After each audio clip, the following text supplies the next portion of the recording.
Testing. All right. You can cut out that other. Hey, yo, aim. Yeah. Run it up, Blondo.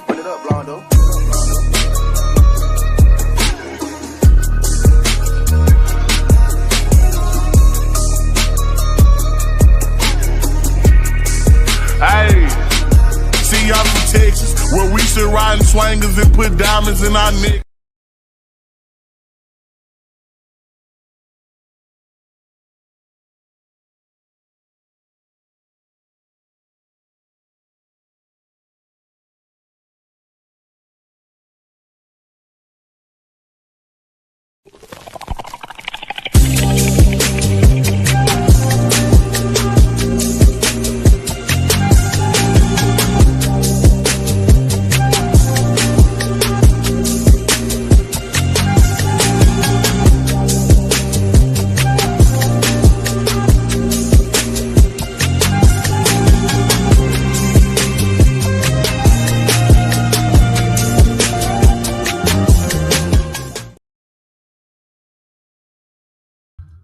What's going on, everybody? How's everybody doing this evening? It's your man, it's your boy, it's Doc Holiday, and we are back with another HBCU tonight. As always, powered by HBCU Overdrive. Make sure that you like the stream, comment, share, but most of all, subscribe to the channel.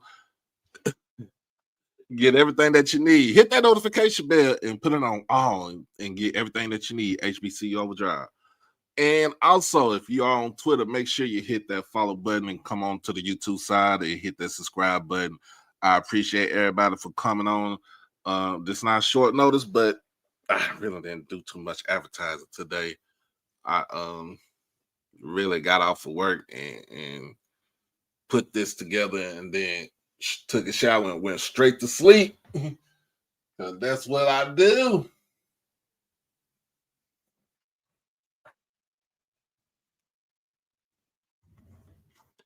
See, this is what you can do when you got a plethora of hats.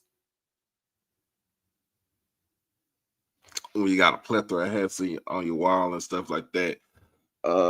Let me answer this. Let me get this right here. Oh, I know it's called Slawcorn. I know that. I know it's Slawcorn. But this week for y'all folks, y'all Slawcorn. Slaw. What up, though? What up, though, Chris?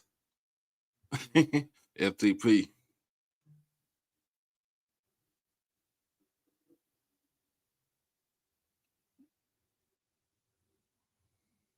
Oh, wow.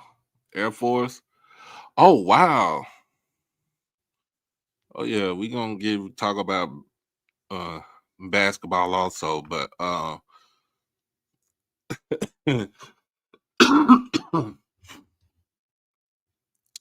yeah, man. It is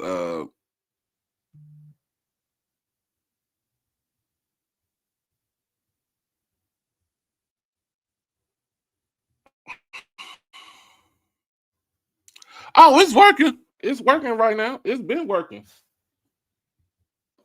It's been working. Much love to Jackson State. It's like I said, it's Slawcorn week. Y'all slaw. Y'all playing like coleslaw. Nobody don't want to eat you.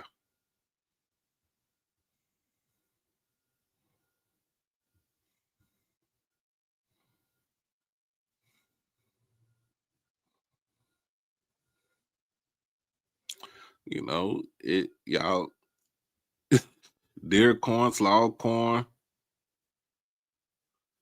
half corn, corn on the cob.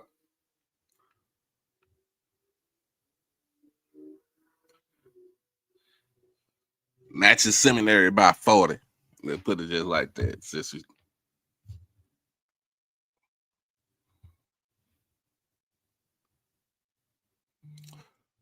Oh, we're gonna get into that in a minute.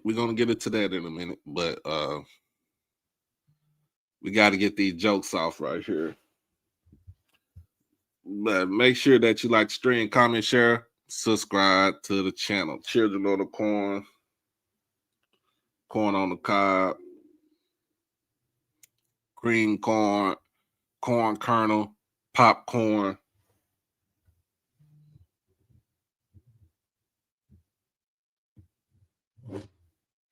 Yeah, y'all, everything in the book today. But y'all, everything in the book. And then some.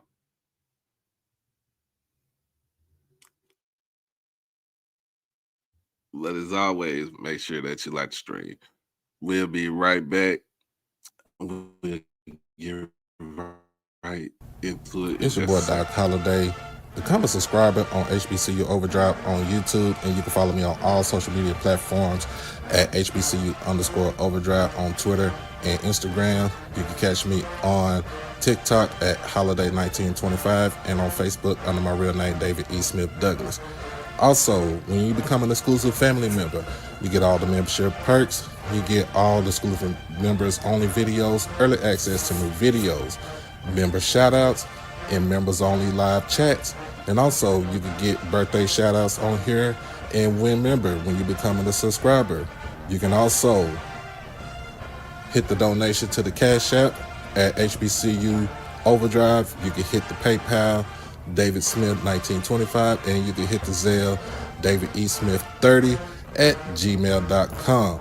Remember, all proceeds go towards the channel, not the pocket. We back, y'all. We are back. But yes, as always,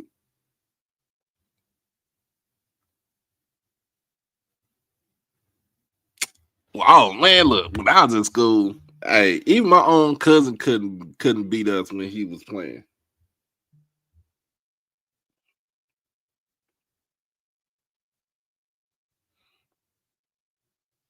Let me try to get this.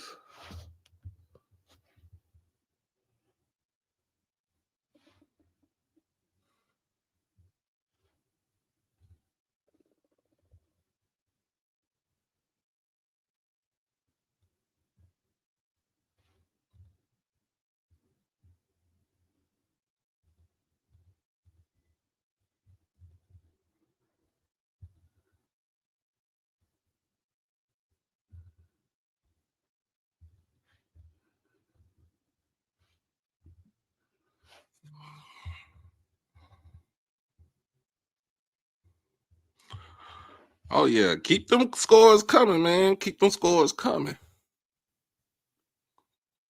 Keep them scores coming. Oh yeah. Look, man. So we're gonna get into it. We're gonna get into this tail of the tape.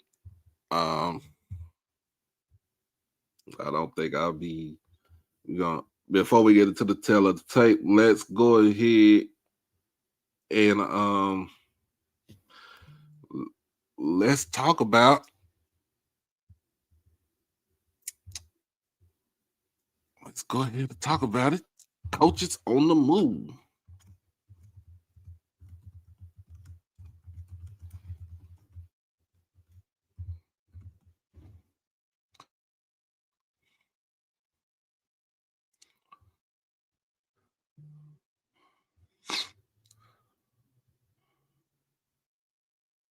So we got a lot of coaches that are on the move right now.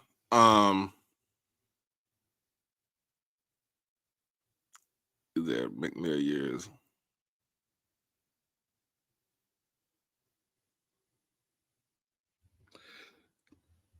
We got a lot of, well, we not say a lot of coaches, but there's one particular coach that is on the move that is not coming back, that is not going back to his respective institution, and that would be Quentin Morgan. Quentin Morgan, after 10 years, Quentin Morgan has it is said by Langston University that Quentin Morgan will not be the head coach coming back after this season.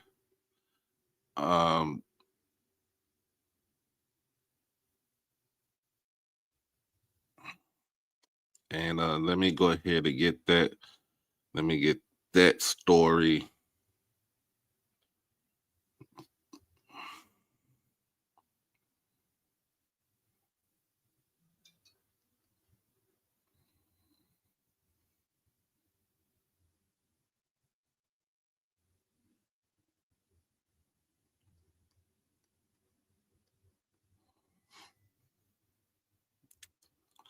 Let me get that story right now.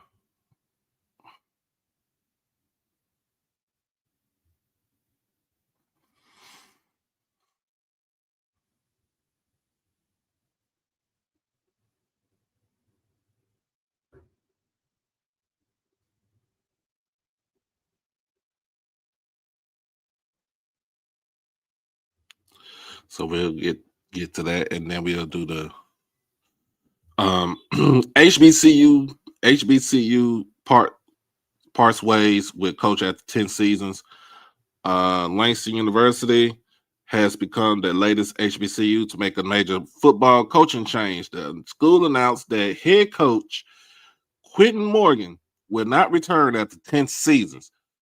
This move follows recent resignations at Winston-Salem State and Savannah State, signaling an active offseason across the HBCU landscape.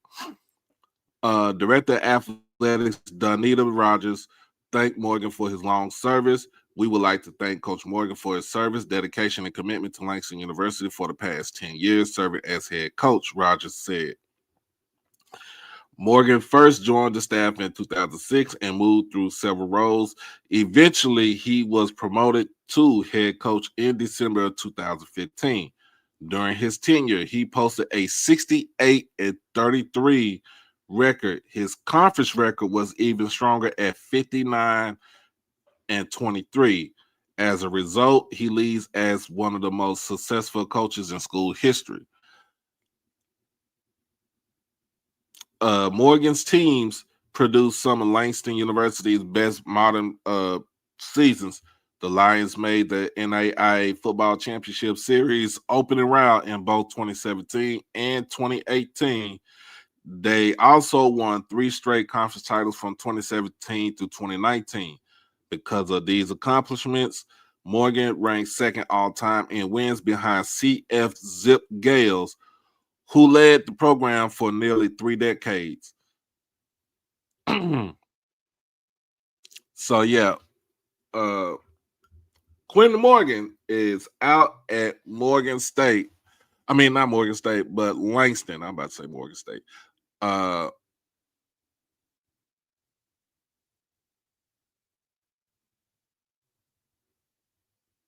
Man, hey, we appreciate you for joining us today, man. Make sure you like that stream. Make sure you hit that subscribe button, man. So you get all that good, you get all this good news.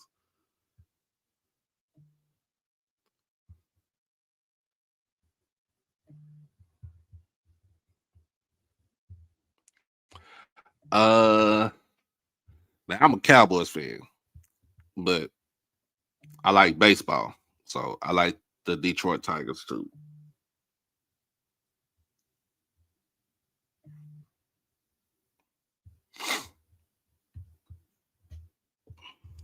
I'm a Cowboys fan, so when the Cowboys play the Lions this season, love lost.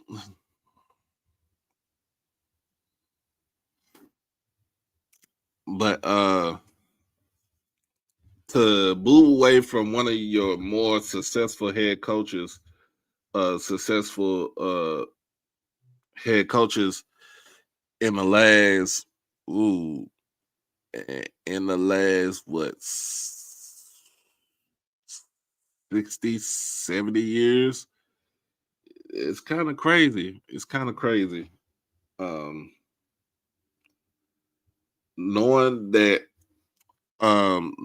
he had Quentin Morgan had to do everything, do all this in a predominantly white conference. The the Sooner Athletic Conference and win in, just to win in that conference says a lot about what type of coach he is. Now, his name has been on the radar for openings. His name has been on the radar for openings for the last couple of years, especially around in the SWAC. And I think with him, he needs to be elevated up to either the Division II or even Division I ranks when it comes to HBCUs. And it's it's not a knock to anybody else, but for what he has done with a team and a program like that, like I said, in a predominantly white conference, and to be there for 10 years, be the head coach for 10 years, but be at the institution longer than that, for almost 20 years, just says a lot to the testament of what he's done for Langston University. Now, Langston will be looking for a new head coach, so they are doing a national search.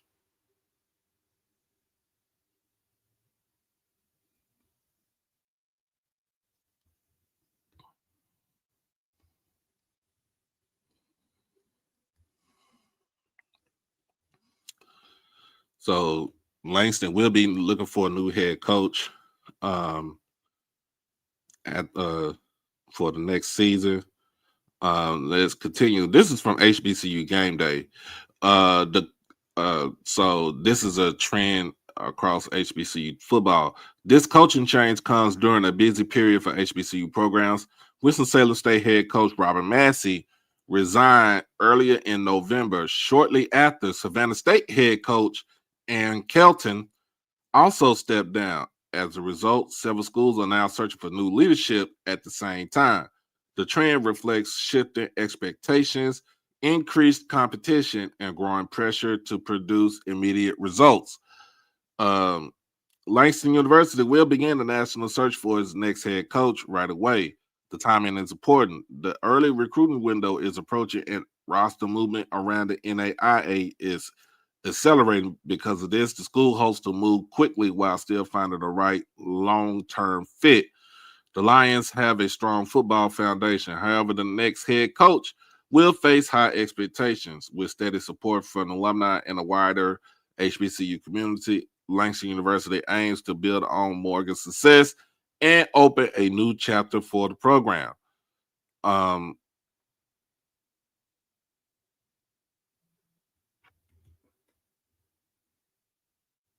So yeah, of course, like I said, Robert Massey he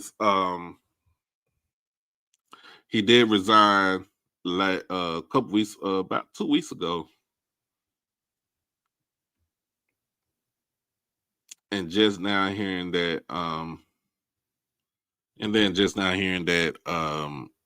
Savannah State's head coach Aaron Kelton also stepped down also. So you have, let's see, we got openings. Let's talk about it. So we have openings at Savannah State, Winston-Salem, Langston. You have an opening at Southern University. Because I'm letting y'all know. That they are not going with Fred McNair as the next head coach at Southern. Don't know if there's going to be an opening at Pine Bluff.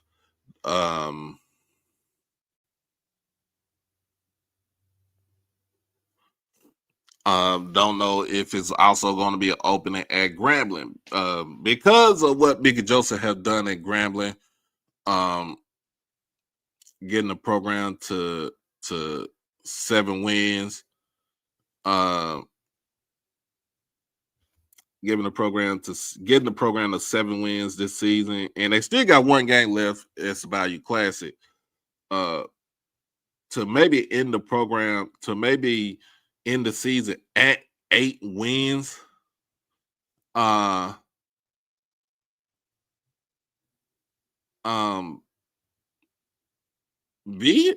think you'd be expected that he could get a contract extension.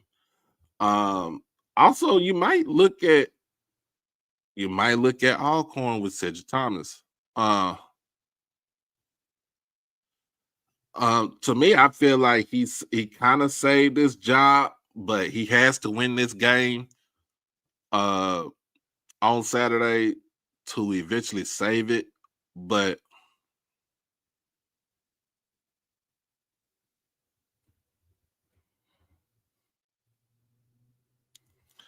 to eventually save it, oh my God, we talking about this man said Prairie View will go to the Celebration Bowl. Who gonna watch that game right there?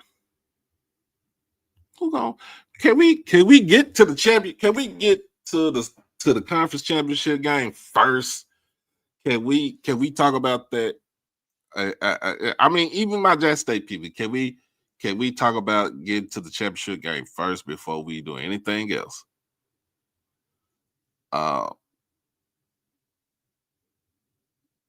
But I think going on winning 5 games right now, I think he has to win one more.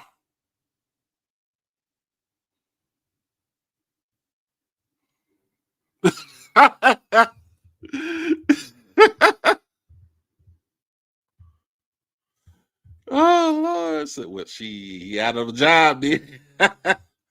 That's funny right there. That is funny.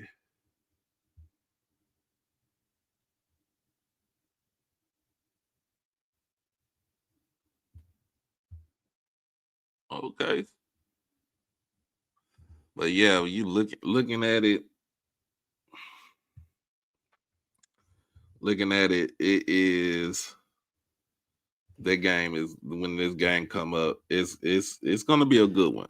We'll break down the head to head, the matchup to this game, but yeah, when you look at it,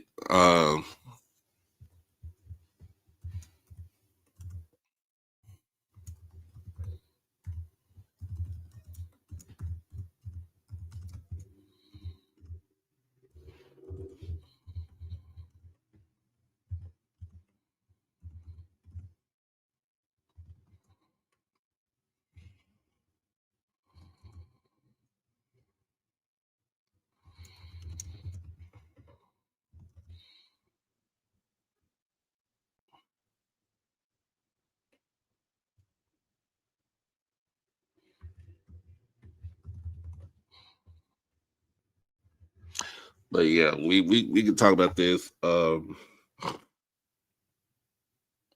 Cedric Thomas, I don't know. Like I said, Alcorn don't know what's going to happen with Coach Thomas at Alcorn. Don't know what's going to happen with Coach Thomas. I mean, with Coach Hampton at Pine Bluff.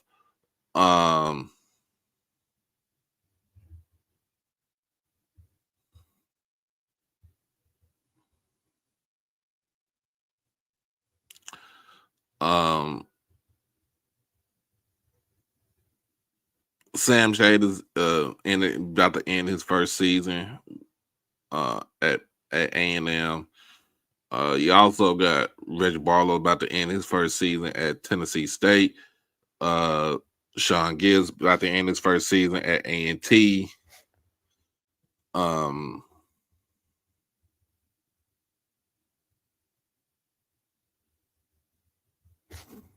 But let's go ahead and get it to this because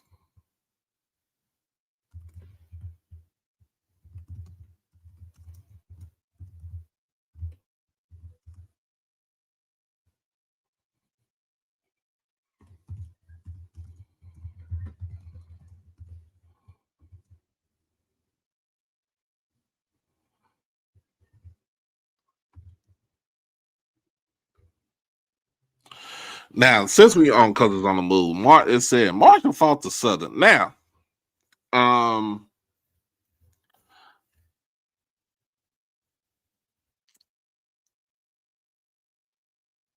it's been wide speculation, and I say speculation because I don't want to say it is true because I don't think it is true. I won't know until something has been said. Um,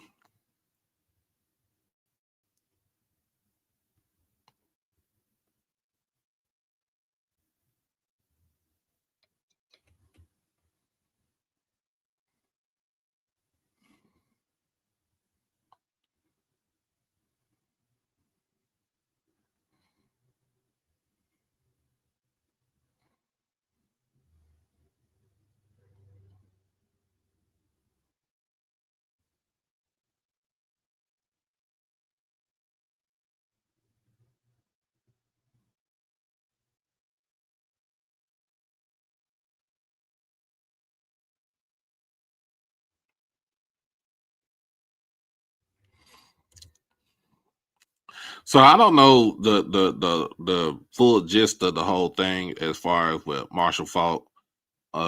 Might headed to the store.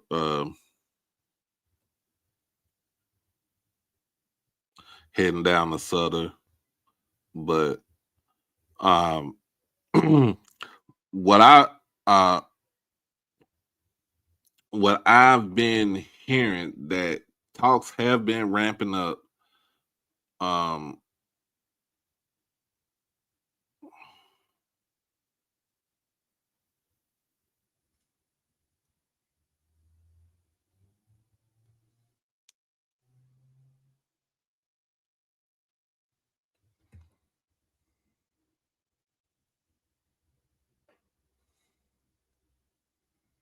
But what I've been hearing that talks have been ramping up between, from what I'm hearing, between Southern and Marshall Faulk. But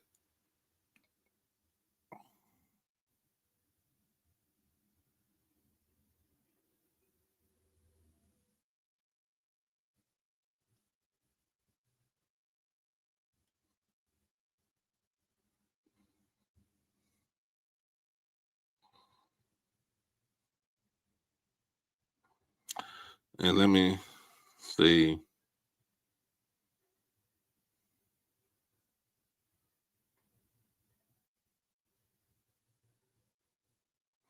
So basically, it's saying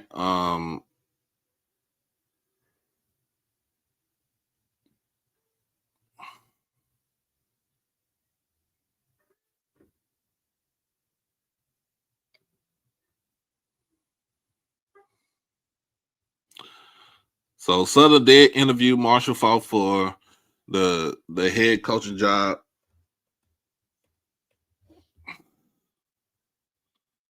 And this is coming from WAFB 9 in Baton Rouge, their Baton Rouge affiliate.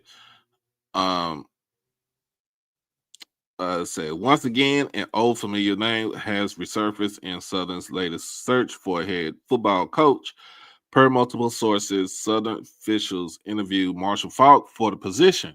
The interview was recently held in Colorado, where Faulk is currently the University of Colorado running backs coach. The NFL Hall of Famer is in his first year and first coaching gig ever with the Buffaloes. In April of 2021, Faulk's name was in the mix to be Southern's head coach. After Dawson Odoms departed for Norfolk State, that job ended up going to Jason Rollins, who lasted one season as an interim. A source also told Nine Sports that the search has narrowed down to 10 candidates, including Faulk. A head coach is not expected to be named until after the Bayou Classic. So,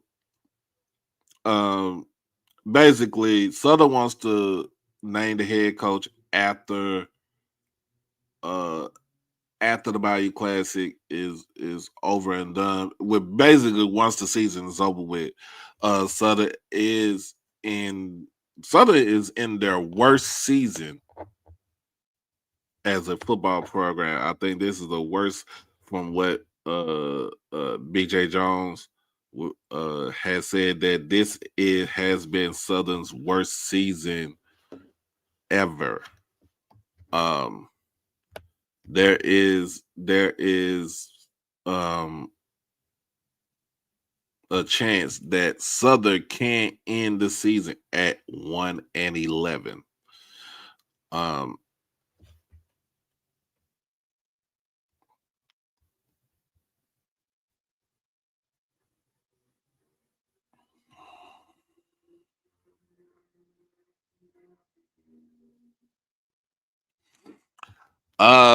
From what I heard, Tony Clayton's name is on it.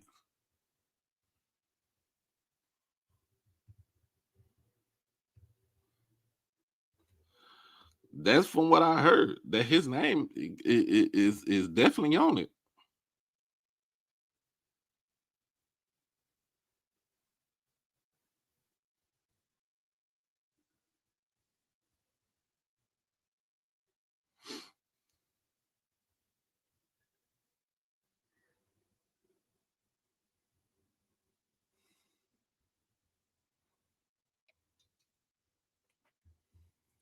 Why you want me to take my hat off? Why?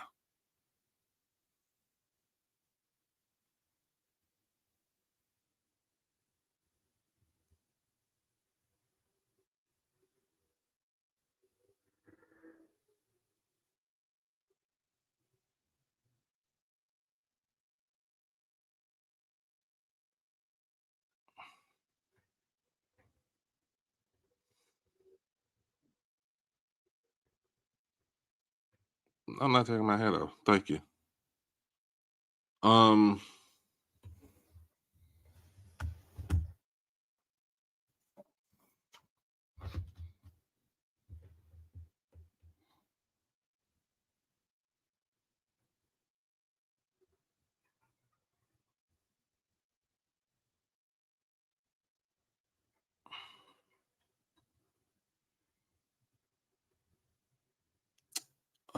Yeah, man. Look.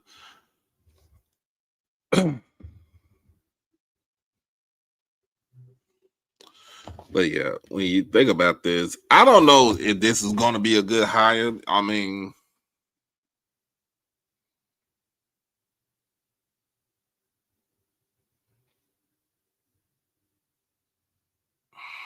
whatever, man.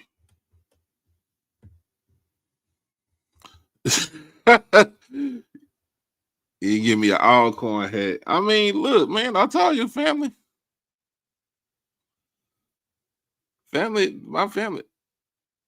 My family went to Alcorn. Family went to Alcorn. Cousin played at Alcorn, so it's in our family. Well, you know, Unc status. I'm past Unc status. I'm OG status now. I'm 46. I'm OG. Thank you.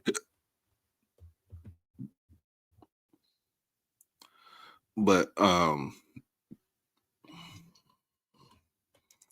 when you think about this,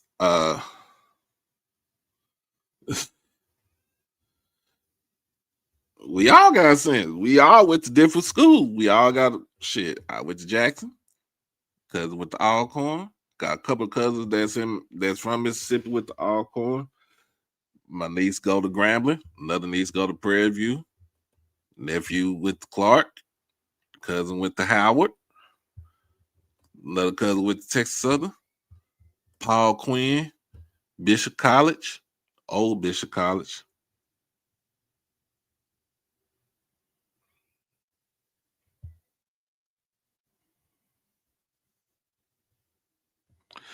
But yeah, you think about this. If it is true, is it a ploy? Is it a play to get more people in the stands, or are you really trying to win the SWAC and not just the division, but the whole thing?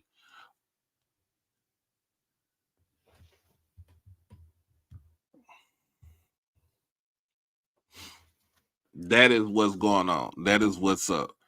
Are they trying to win? Are they trying to win the division? Again, my man BJ, he's a Southern alum.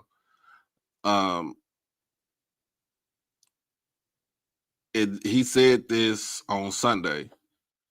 If you getting a coach that just trying to win their division, then he don't want you there. And it kind of the same thing with Jackson State. If TC was the only, if TC's only thing was about winning the division and not winning the whole conference, why would we have him at Jackson State? So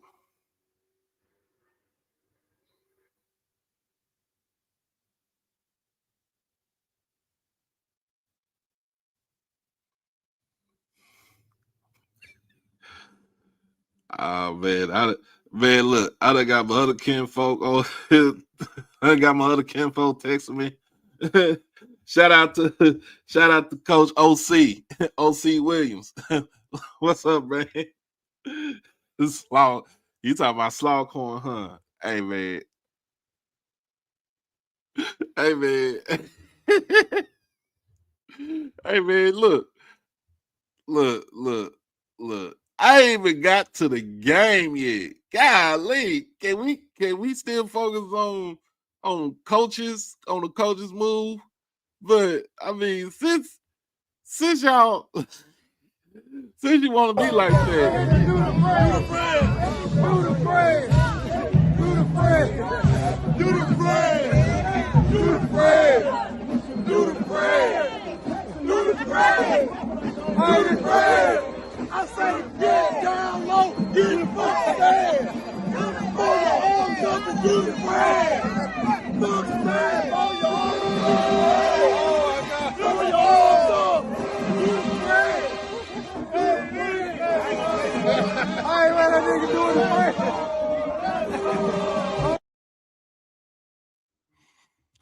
There you go, Mr. Ford. Let's get it going now.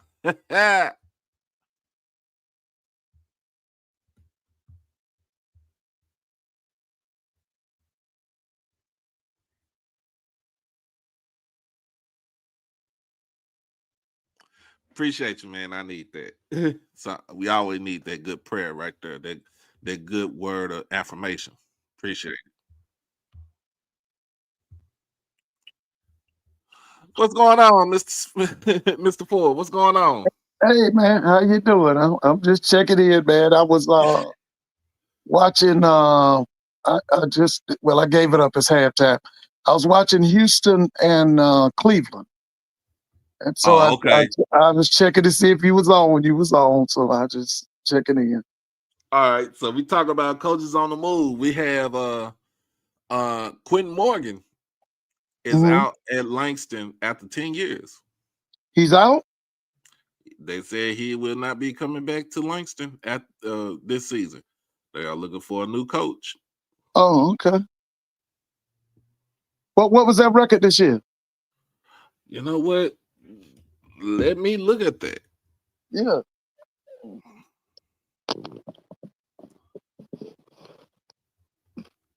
Oh yeah.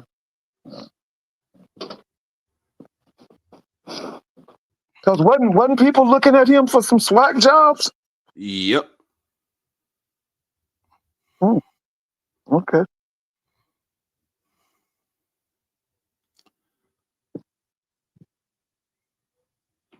Oh yeah, they were 3-7 this past season. Oh, okay. Okay. 27. Okay. Okay. So yeah. They looking for they got a national search for a new head coach. Okay.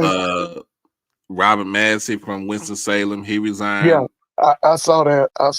Yeah. And Aaron Kelton from Savannah State stepped down also. I don't know if he stepped down or got fired, but Savannah State looking for a coach, Winston-Salem, Langston,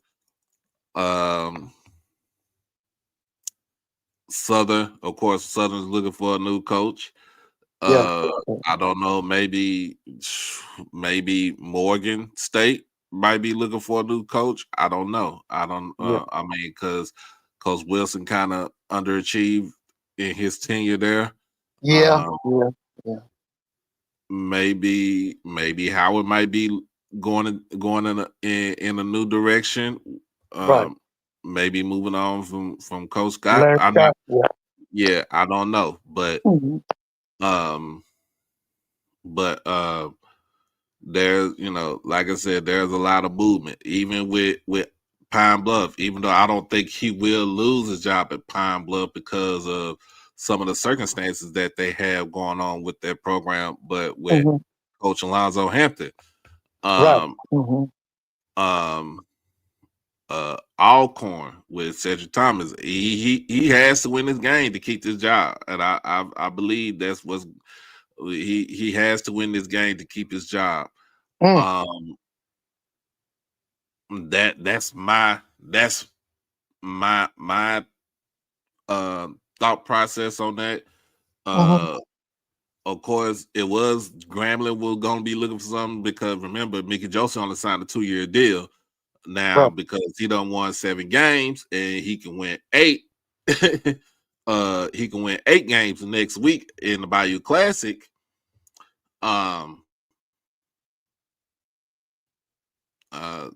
You might look for him to sign an extension. Yeah, I'm thinking he get an extension, man. Because I'm gonna be shocked if he loses to Southern. I'm gonna be honest with you. Now he loses to Southern, then yes, you don't need. I mean, you might look for the extension, but they'll say, well, you haven't beaten your rival in 2 years, so right. I'd be shocked if he loses Southern, man. So now this is true about Marshall Falk, right? And so they have interviewed Marshall Falk? They did interview Marshall Falk this week. It was done. I think that interview was done in Boulder. But a lot of people saying that this is a Tony Clayton move. Yeah. Okay. So I don't, like I said, we don't know yet because they probably interviewing more people. They got 10, like I said, they got 10 people that they narrowed it down to, including Marshall Falk, and they want to have it done after the Bayou Classic. Yeah, that's the best way. Now you don't have any insight on the 10 names, do you? No, I don't have the insight, but he is one of the names. Oh, okay. If anybody knows the 10 names, let's put it in the chat. Let's see if we can talk about it. I would like to see who they're looking at. Because I'm gonna be honest with you, that some of them I could already tell you. If they them reruns, my dad used to call them May Pops and them what they call them retreads. Yeah. Yeah, that's what I say. If anybody know who them 10 are, please put it in the chat so I can see what we're looking at. Because now, my thing is, have they talked to that guy over there, John C. Smith? Have they talked to, what's his name? Coach Flowers? Yeah, they talked to Flowers yet? I don't know. Okay, what about Sam? What was Sam's? Remember the guy up at A&T? What was Sam's name? Sam Washington. Sam was? They talked to Sam? I don't know if they talked to Sam. Okay. And me and you done talked about this. Now, I think somebody that's hot is that offense coordinator at Alabama State. Chris Barnett? Yeah, I think he hot. I think that our boy at Albany State is hot. But now, personally, I think Quinn going back home. I think he going to FAMU, but if they ain't gonna that's the other job. I forgot that's the other job. FAMU got to win the last 2 games. Yeah. I'm gonna be shocked if FAM beats Bethune-Cookman. The only thing that worries me about Bethune-Cookman is the defense, the coordination of that defense. That's the only thing. Now they not gonna stop that. What's that? You call that kid Cam Ransom? What's his name? Cam Ransom. Cam Ransom. Yeah. They not gonna stop that kid. They not gonna stop him. And I'm gonna tell you about him. If he would pay attention to detail, he could be the best quarterback in black college football. Yeah. But he doesn't pay attention to details. Yep. And let's talk about this. So before we get into it, D2 playoffs crank up this weekend with 5 HBCUs in the party.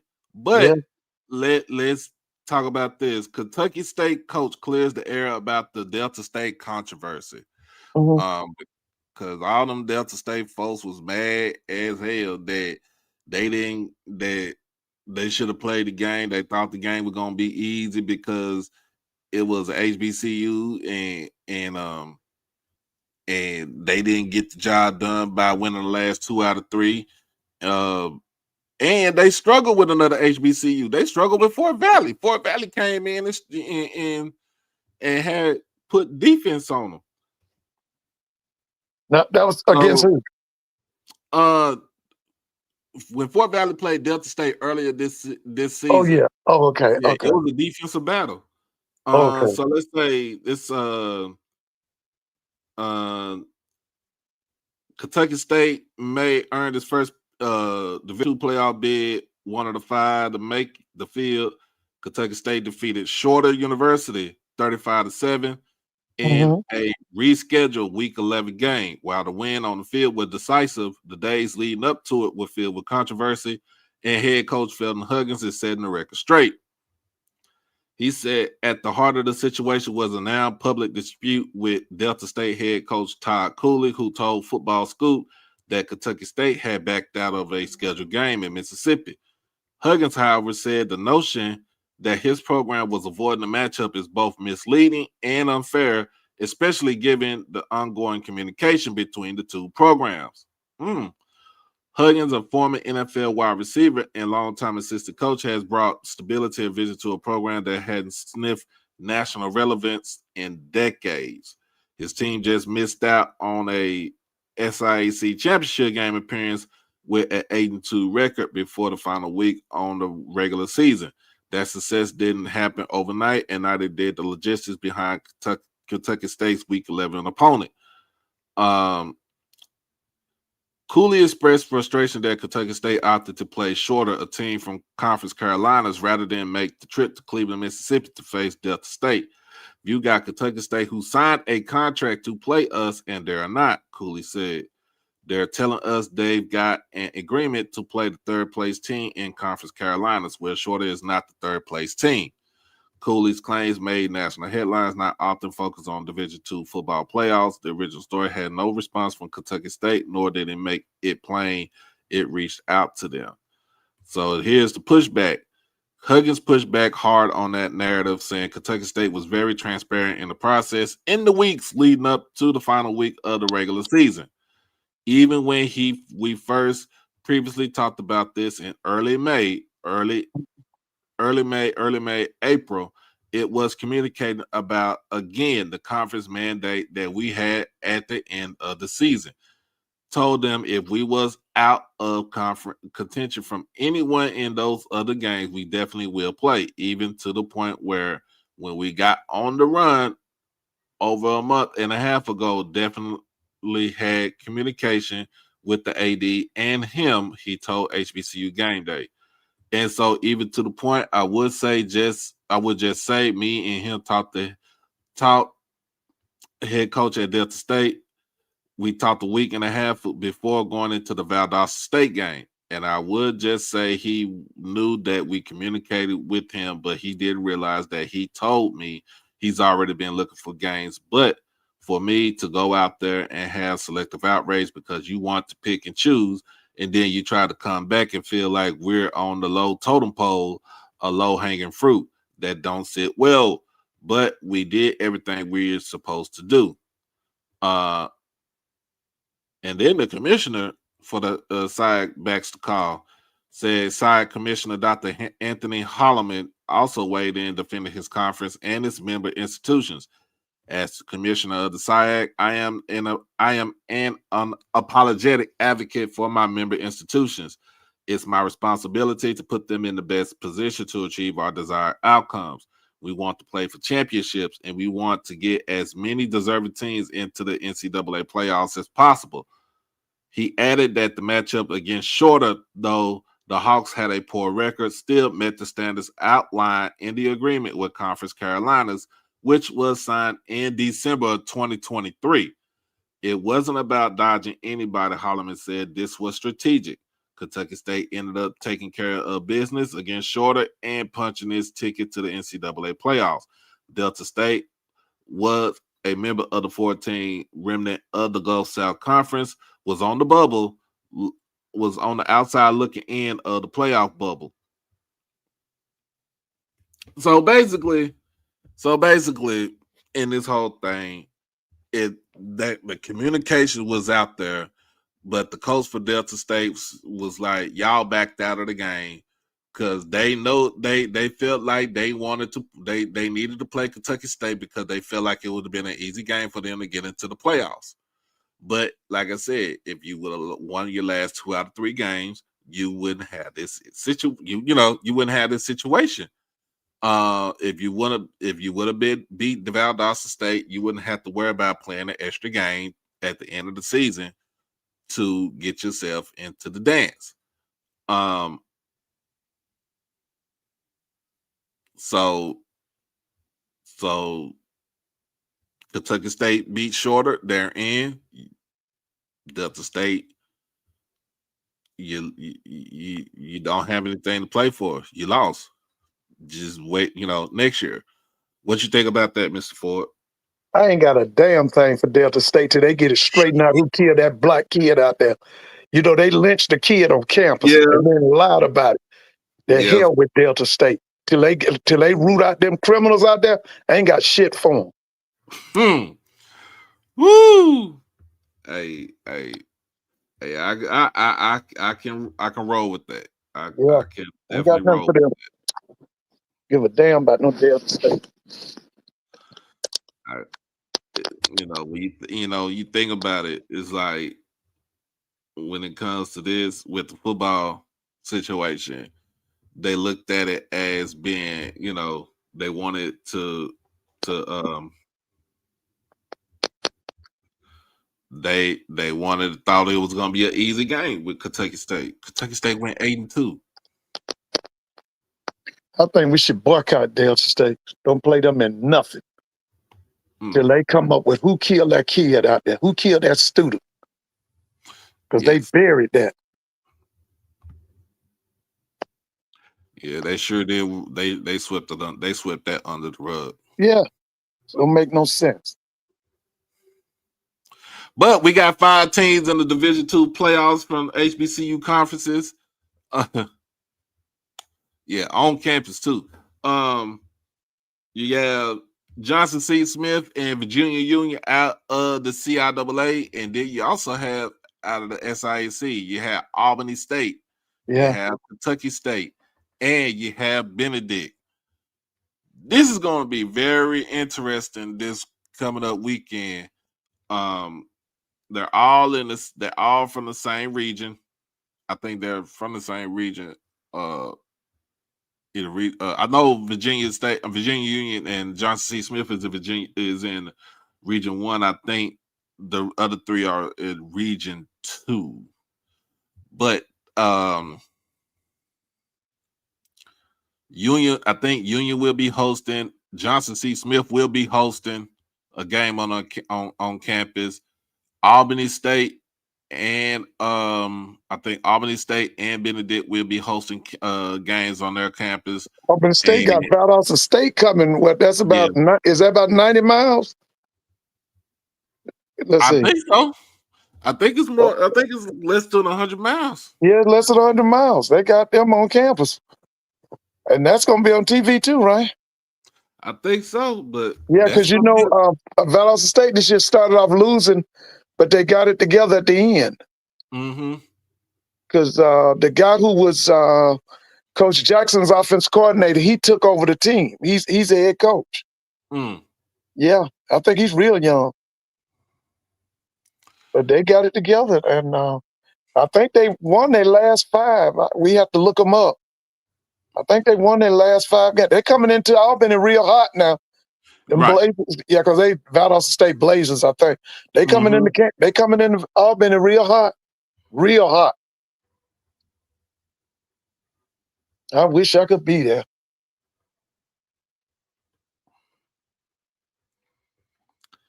Overall record 6-4. So they did win the conference. So That's Valdosta State. mm-hmm. What, did they win their last 5? Let me see. They won their last 4. One last 4. Okay. Were they running the score pretty good, or what was they looking like? I'm about to check out Okay. scores.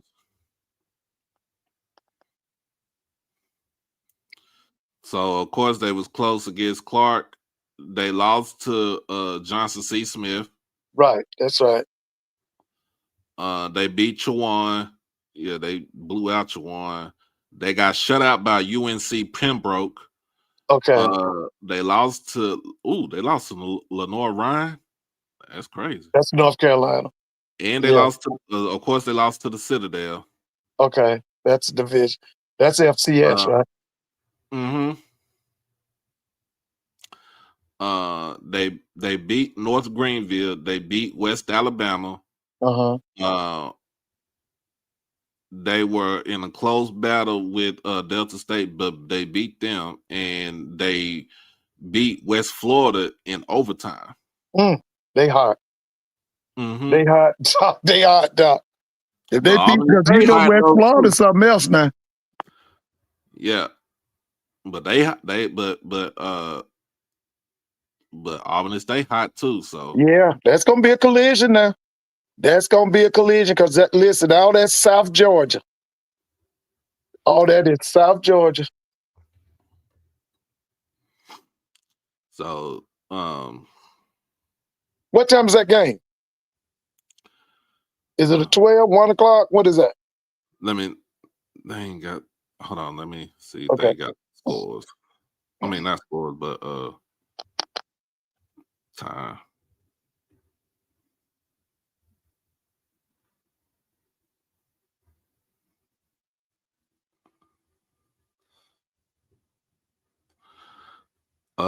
So Johnson C. Smith played Frostburg State on campus. That's 12 o'clock.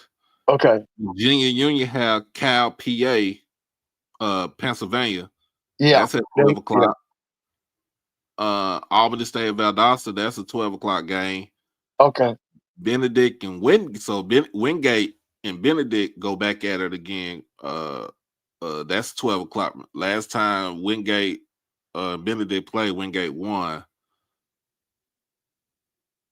West Florida and North Greenville, that's the conference. That sounds like a conference game. It really is. Yeah, West Florida's pretty tough now. You remember they played FAMU a couple of years ago. Mm-hmm. Yeah, they got some boys down there. And Newberry. Newberry is hosting Kentucky State. Yeah, Newberry is out of South Carolina. Okay. Yeah, Newberry, South Carolina. Hey, Lady T. So yeah, you got and the number one overall number one overall seed is Ferris State. Yeah, I hope I get a chance to see. You say his name is Felton Huggins. What'd you call him? Felton Huggins. Yeah, I like to see his program. But like I told you, them two, that guy at Albany State, Quinn Gray, this guy that said Johnson C. Smith, them guys could come into the SWAC, man. Yeah. They could come into the SWAC and do damage. Yeah, they can. I want to see if they can get far, because if they can, the Division II championship game is here in North Texas. It's at McKinney ISD Stadium. Yeah, now that's what part of Texas? What town? McKinney, Texas, which is north of Dallas. And Doc, I thought about you today. Your guy Mark Cuban and Nico Harrison is throwing rocks at each other. You've been seeing that, right? Well, Mark Cuban knows better not to trade no damn Luka. But your boy Nico is saying that Mark made the mistake of letting the kid up at the Knicks, Jalen Brunson, right? Jalen Brunson, letting him Okay, go. he said that fell on Mark Cuban. Nah, So they throwing rocks at each other right now. nah. I don't think that fell on Mark Cuban. Yeah. I don't think that fell on him.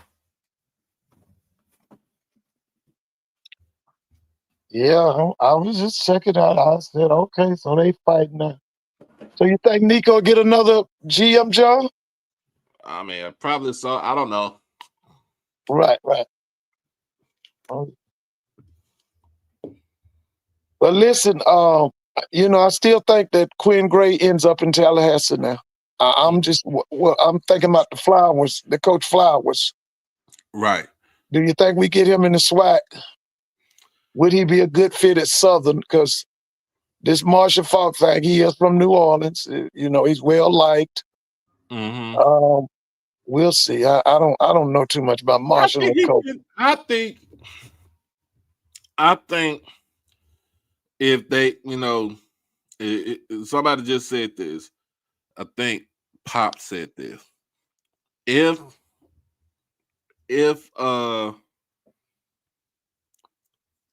Southern goes with Marshall Falk,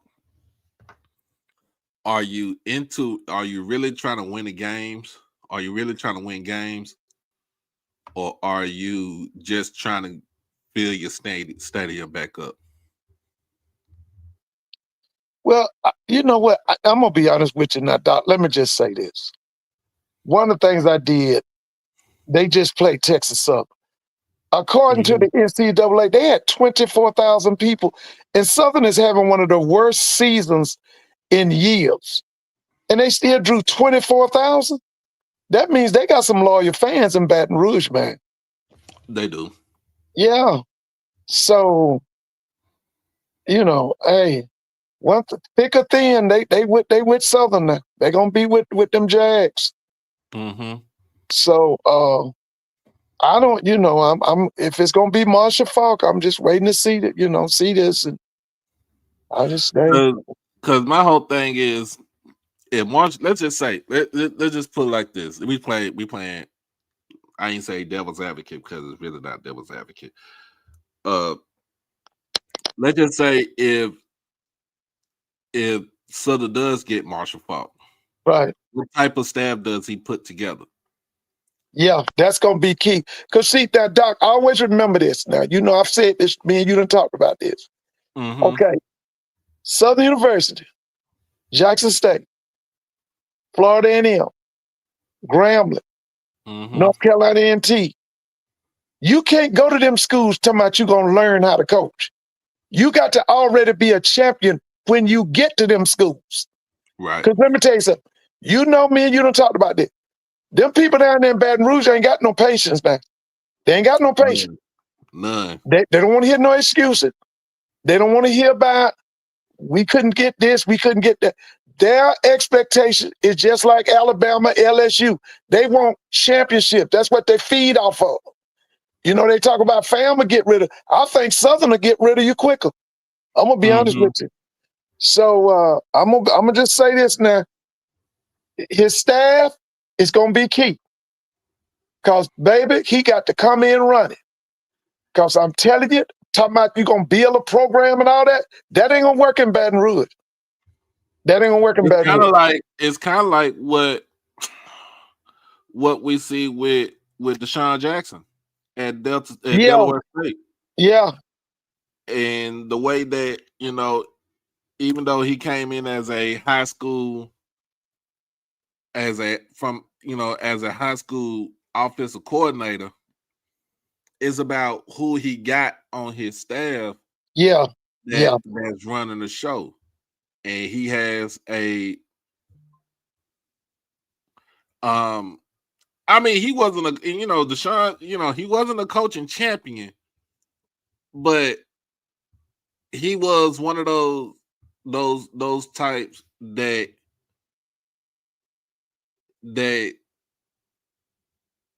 when you look at him and you see when he's out there, he coaching, he takes it serious. Okay, let me be the first one to confess. I thought that what's happening at Norfolk was going to happen at Delaware State. And I Right. thought that because of the people that Vic had surrounded himself, they would be doing the winning that Delaware is doing. Okay, let me say this.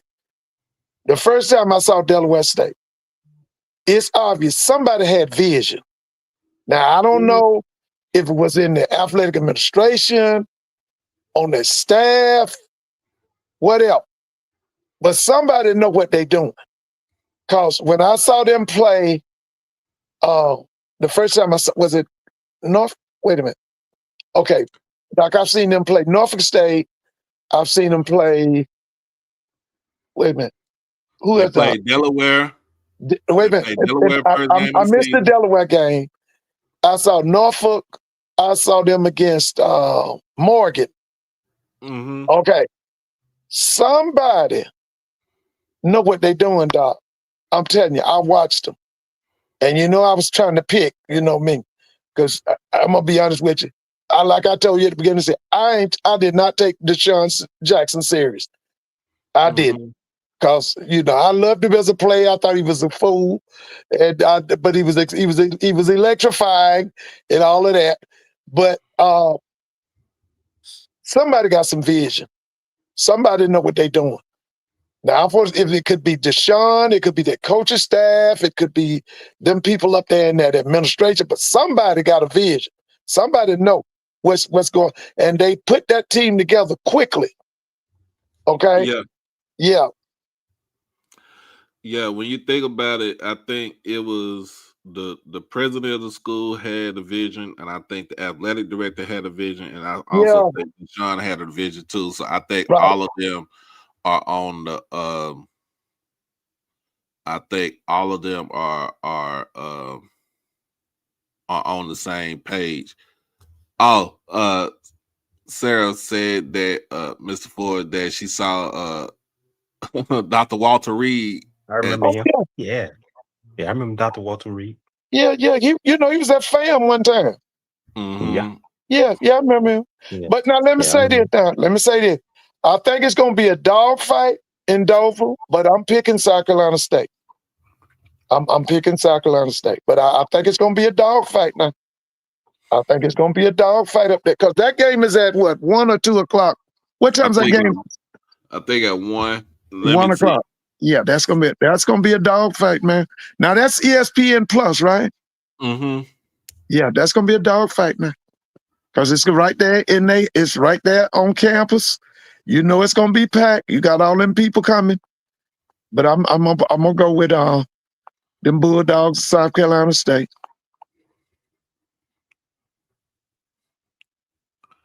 Yeah, so when you Dr. Walter Reed. Oh wow.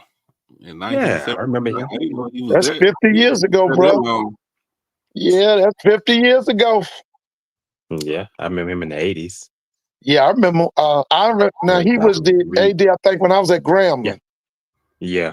Yeah, he was the AD then. Now, I was at Grambling in 85, 86. I think he was the AD at Jackson. Yeah, so he is not Southern, but South Carolina State, Delaware State is at 1 o'clock for. Oh, that's gonna be a dogfight, baby. That's gonna be a dogfight, and that's for the Celebration Bowl, right? Mm-hmm. Yeah, that's gonna be a dogfight, man. Yeah, it's gonna be a dogfight, baby. Yeah, that's gonna be a dogfight right there. Prairie View can end the season this week. With one of the better records that they had in some years since Willie Simmons was the head coach. Yeah, Willie 1 year won 9, I think. Mm-hmm. So Coach Jackson has won how many? 8 right now. He can win 9 against if they beat Valley. Oh, just okay. Okay, yeah. I had an interesting conversation with the coach at my school. He's a FAMU graduate. He's really high on Prairie View right now. He feels like Prairie View is really escalated since that loss to Alabama State.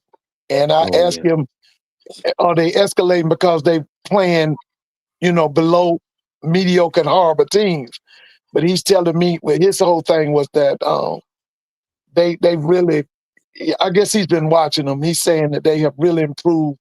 And the number one thing he pointed out was after that Alabama State game, the quarterback. What's the quarterback's name? Cam Peters. Cam Peters has really stepped up, man. He's really high on Cam Peters. But like I said, my question I posed to him was, is this happening because he's playing these below mediocre teams? Because we talking about Pine Bluff. Who else? Who did they play after Jackson State? I mean, who did they play after Alabama State? Pine Bluff. Well, they got Valley this weekend. Was it? That whoever it is, they've been blowing them out because one of them games, Cam Peters threw for almost 500 yards. Oh, Alabama A&M. A&M. Yeah, A&M. Yeah. that's right. Alabama A&M, because he threw for almost 500 on somebody, and that's what I was asking: is this happening because he's playing against these, below 500 teams? But he was telling me that this guy really stepped up his game, and that the team has gotten better. They really could be a threat because they've gotten better. So, I mean, it's going to be the rest of the season from here on out to the SWAC check. All this is going to be real interesting, man. This is going to be very interesting. Oh, yeah. Yeah. So, you got the Florida Classic. Oh, yeah. Boom. FAMU. Yeah. Bethune can actually end the season. They can actually end their season at 500. They haven't had that done. I'm picking Bethune, bro. I'm picking Bethune, man. They haven't had that thing done. I think Bethune is determined. Yeah, they The determined. only thing wrong with Bethune is I don't like the coordination of their defense. I ain't got no problem with their offense. I don't like whoever's running that defense up front. He's doing the same thing over and over. You can't win like that. If it was a little bit more, X's and O's, and some things going on up front, I could see Bethune beating Fam bad. But who is the defense coordinator, Bethune-Cookman? I don't even know who those coaches are. Well, I know the only one I know is Nick Collins, and he's the. That's right. Nick is DB coach. DB coach. You don't know who's calling the plays on defense. I don't either. I don't. Like I said, just know who the head coach is. I just know Raymond Woody. I don't even know who his I know. assistants are. I mean, Woody saved his job, no doubt about that. Yeah, Woody saved his job.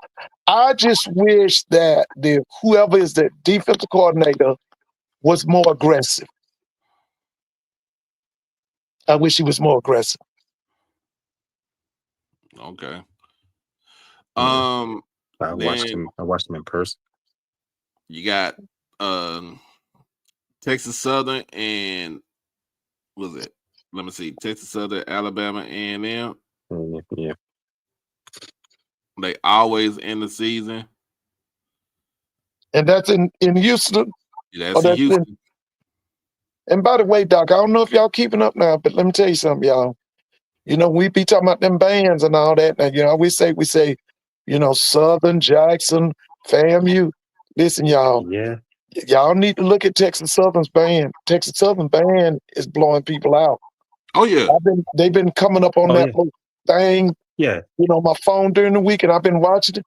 Texas Southern's band is awesome, man. Yeah, the band director is a graduate. Southern Brian Simmons. Listen, man, he got them rolling, bro. He got them rolling. And by the way, shout out to Bethune-Cookman taking down Ohio University in basketball, men's basketball. Okay. And I told y'all, and I'm gonna say this again, y'all. Yeah, that guy's not gonna be at Bethune long, man. He getting too much play, and Reggie Thea's gonna get another job, man. I'm serious. Now, I don't know if it's gonna be the Power 4 or whatever. Reggie Theus is gonna get some more jobs. If he wins that SWAC this year, He already got name recognition. You know, everybody know who Reggie Theus is.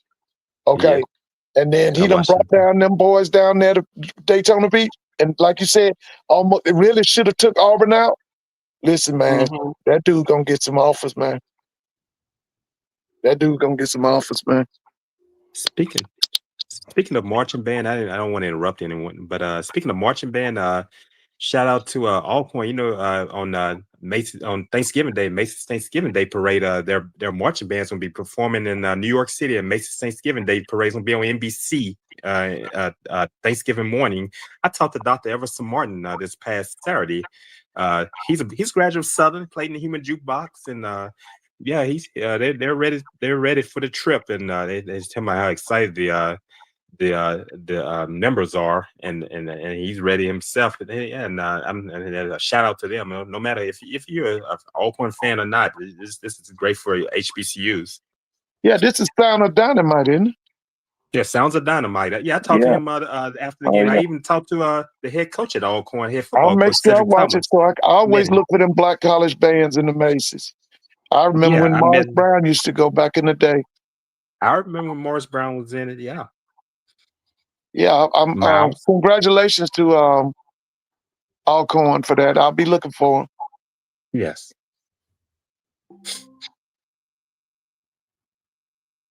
But yeah, shout out to Alcorn. Yeah, shout out to Alcorn.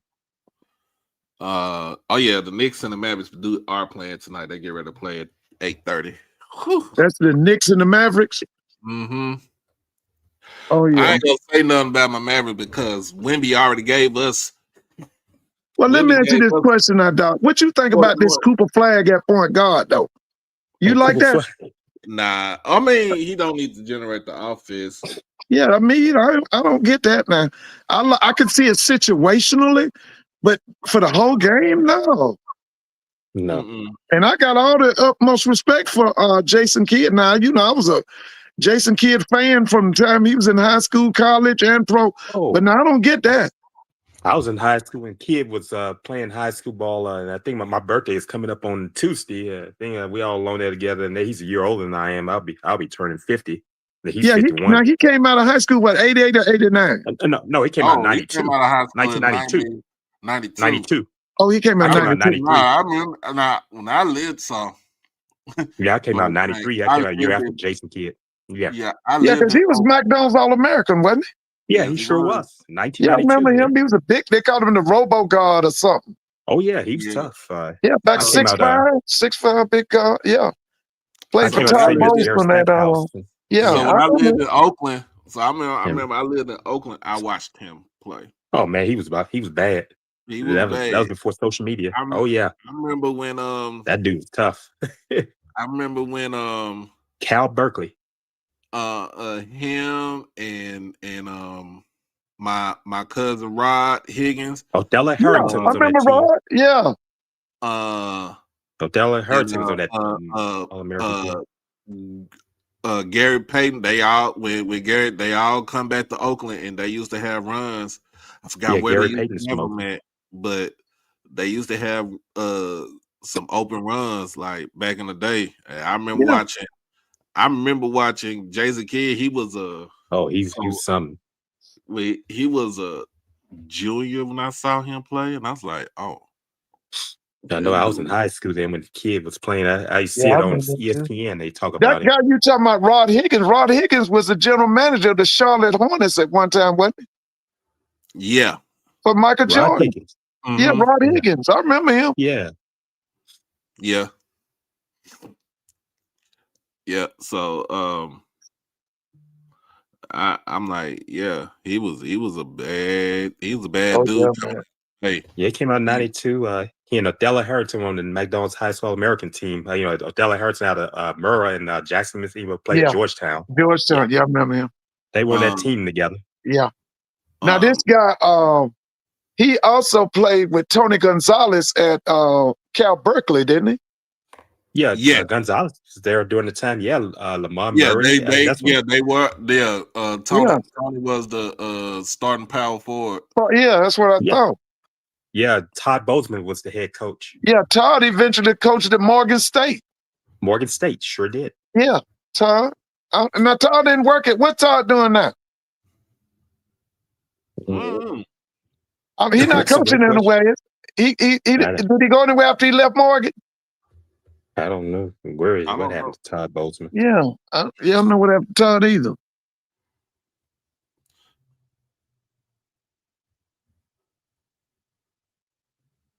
Yeah, that's my generation. I remember those guys. Yeah. And that guy was so good, man. Ooh, that darn Jason Kidd, man. Yeah, he loaned there with me, and then I said that after the next year it came Jared Stackhouse, Rasheed Wallace, and Randy I remember Livingston and Rasheed. Gerald Honeycutt. The '93 team, Jock Vaughn. Yeah, Rasheed Wallace was from Philadelphia. Went to a school called Simon Gratz. Simon Gratz. Oh yeah. He was wanted by Georgetown, North Carolina, and Temple. He chose North Carolina. He went North Carolina. He in Stackhouse. Yeah. Yeah, that's right. He was something else, man. That's the year I came out of high school. Yeah. Listen, he came to Atlanta and played one game and looked like a superstar, and they traded him to Detroit. He played one game for the Hawks. What do they call him? Roscoe? He was at Pistons. Yeah, Roscoe. We was Pistons. Yeah. Yeah. He was Pistons. They call him Roscoe. Yeah.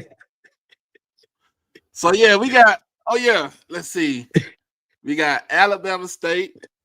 Yeah. Alabama State is playing Pine Bluff at home. Yeah. Alabama State can actually win 10 games this season. Okay. Yeah. Well, they should get it. They should get it. Now, it's been talks that, like we talked about this last time, Alabama State is moving that Turkey Day up. I hate that. Oh, I hate that.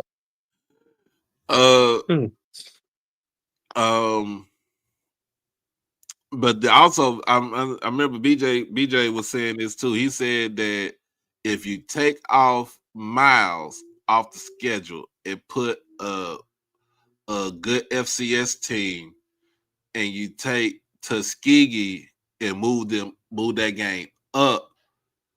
Let's just say they win both of them.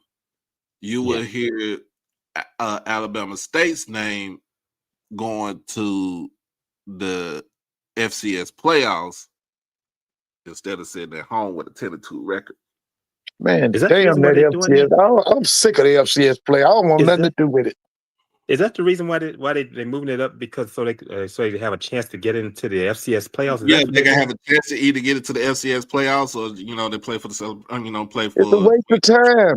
FCS playoffs is a waste of time, man. Now State need to be fighting for that celebration bowl.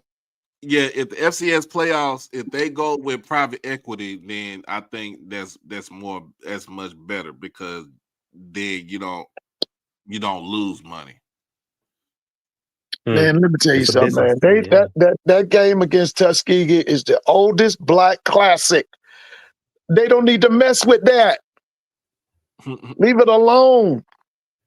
It's the oldest black classic. Bama State cannot go to the FCS playoffs because they play the Turkey Day Classic and the playoffs start. That weekend. Start around that time. Yeah. Yeah. But listen, they're gonna lose money playing that messing with that Turkey Day Classic, man. That's money on top of money, man. I remember Grambling used to play it in '89 was the last season they did it, and they lost to Stephen F. Austin. That's when Stephen F. Austin lost the national championship to Georgia. You know what? I forgot. Wait a minute. Hold on. It's not Bama State. It's not Bama State that's wanting to move the Turkey Day. It's Tuskegee that wants to move to Turkey Day. The Tuskegee wants to move. That's some roughing, man. That's roughing. They want to get to the division. That's roughing. That's roughing. He need to be the first one. Him and that little young boy, they need to go, man. Listen, man. Listen, I done told y'all, man, we got to get Tuskegee back on the road, man. I don't think them folks down there, them people tearing up that program, man. Hey, yo, Fallout laughed when I met after the Grambling Alcorn game, and my parents and I went to Lorman, Mississippi, to the game, and after the game, I talked. I know the band director, Dr. Everton Martin, and I met Coach Cedric Thomas after the game, and I told him we know the same people, and that's something you don't know who's watching you. Like on this broadcast, he saw me on there when you had the South Carolina State and North Carolina Central. he had seen me on the broadcast. I said, "Boy, you don't know who's watching it." Oh We had a no, good laugh about that. Cedric. So Yeah, I'm gonna tell he you this thought he story. remembered me. So Coach Thomas, right? Yeah. Coach Thomas was a GA when my cousin played at Alcorn. He was Oh, a G. okay. So he was a Seemed like a cool GA, guy. right? He was a GA at Alcorn when my cousin was Yeah. playing. Yeah. This is after he had finished at Pine Bluff. Yeah. Right. So he knew my cousin. My cousin, like I said, my cousin Damian Ford, he was the quarterback at Alcorn. Okay. Yeah, I O- remember that name. I remember. OC, Yeah. OC Williams, who is him and Jeremiah, their cousins, Okay. was at Alcorn. So OC was on. OC told me he was on special teams, but he was a tight end. Okay. Coach Thomas was the GA. Yeah. Donald Driver Donald was Driver. Oh yeah. Donald Driver was Green one of Bay my Packers. cousins. Yeah. He was his receiver in 98. I remember Driver. So, and the year that he started the first season in 98, my cousin was the SWAC newcomer of the year from that. Okay. Okay. Yeah, I remember. We I have remember your cousin. So like I said, Coach Thomas, we talked about this at media day. Yeah. And he was like, yeah, man, I knew your cousin, and he knew what happened with my cousin afterwards because my cousin, he's actually serving for second degree Hold on just a minute. So he's serving All right. 35. Okay. Sorry about that. He's serving 35 years for second degree murder, but we've been trying to do an appeal, try to shorten his sentence. But he's been in there for like the last 15, 16 years. Now, Doc, who was his head coach at Alcorn? Was it Cardell Jones? No, Dr. Johnny Thomas. It was Dr. Johnny Thomas. Oh, Johnny Thomas. Okay. Mm-hmm. Yeah, it's Dr. Johnny Thomas. Okay. Yeah, I met it. That's Dr. Dennis Thomas. That's Dr. Dennis Thomas's brother. Yeah.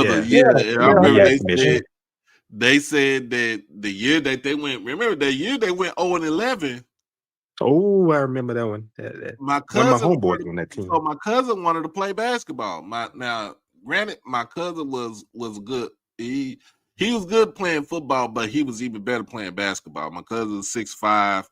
He was he was a small forward on the state championship team, 2-time state championship team in Madison here in Dallas. So he wanted to play basketball for Alcorn, and I think that's Coach Whitney was still the head coach at Alcorn. Yeah, Whitney. He came back and turned it around. I met Coach Whitney. But because he was on scholarship for football day, Dr. Thomas didn't want him to play basketball, and he got upset, and they kind of, and a lot of folks on that team really did not like the head coach, so they had a homeboy that's on that team at Alcorn during that time. He told us it was frustrating. Yeah, it was frustrating. But yeah, I remember. So yeah, he was telling me all about that, and like it's just a small. Like I said, it's a small circus. Like we talked about this, and I like, man. I told Coach Thomas, instead of you going to Houston and getting some folks, you need to come to the DFW area, get some players out of here, because we got a lot of players that's looking for a home. Yeah, you're right. I met one of G's buddies from Swag the Fool, the Golden Ham Review Trail. He and I, we chopped it up after the game. We went down the field. I walked across the field, and he knew who I was. He recognized me. I had the hat on, and even Coach Thomas, when he saw me, he had seen me on his broadcast. I had the hat on. I said I was surprised that he knew who I was. Yeah. Well, let me ask y'all this now. Do we still stick with this thing about he got to beat Jackson State? Because he ain't gonna beat Jackson State now. That's So gonna be a tough I one. was thinking with him Yeah. beating Grambling, that should get him another year, Yeah, right? I think that might give him enough pull, but Because he ain't gonna beat Jackson State. yeah, you still got to beat Jackson State. But you Oh know, this man, is And that that's ain't the happening. He ain't gonna beat like I Jackson State. tell, like I you throw the tell, records out. like I tell folks, this is just talking points. This is not. This is talking points. This is not like I don't like Coach Thomas or I don't like Coach Joseph or nobody. I like all the coaches, regardless of the fact, and I respect what they do. But And I've known Coach Joseph some time. Yeah. yeah, but the facts are, the Yeah. facts are the facts. You Yeah. got to beat that. Yeah. You got to beat Yeah. What's You throw the record Alcorn's books out. record so far? What's Alcorn's record? 5 is, was it 4 and 6? 5 and 6. Is it 5 and is it 5 and 6? Yeah, because they did a 12-game schedule this season. Okay. So they'll be 5 and 7? If they lose, yeah. They'll be 5. And This is Cedric's second year or third year? Yeah, It's his second season. I met He'll his come back. assistant He'll too. get another year. Hey Doc, you met his? You know he has a podcast. One of his assistants, Leroy Frederick. Yeah, I met him. Blue. Yeah, Frederick when we with Blue. talked about that, we talked. I chatted with him after the game. We cool. Yeah, I chatted with him as well. Yeah. So yeah, you think about it like,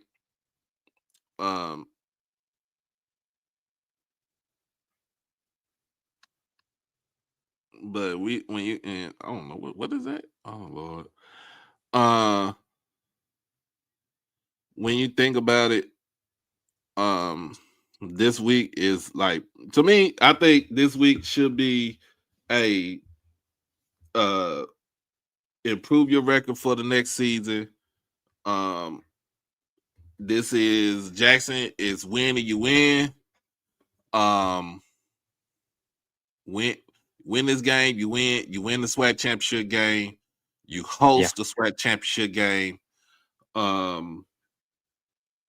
If you lose, that means that Alabama State could take over. It could take over. Let's just say Alabama State lose. I mean, that means that you still win the East, but guess what? You head to Prairie View. Hey, is Andrew Body back? Yes, that's a great question. He should be back this weekend. Okay. But he should be back this weekend, and then he should play a little bit next week for Turkey Day. Okay. I don't think they need to actually play him a lot. Yeah, you have to watch that. Yeah, you have to save him. So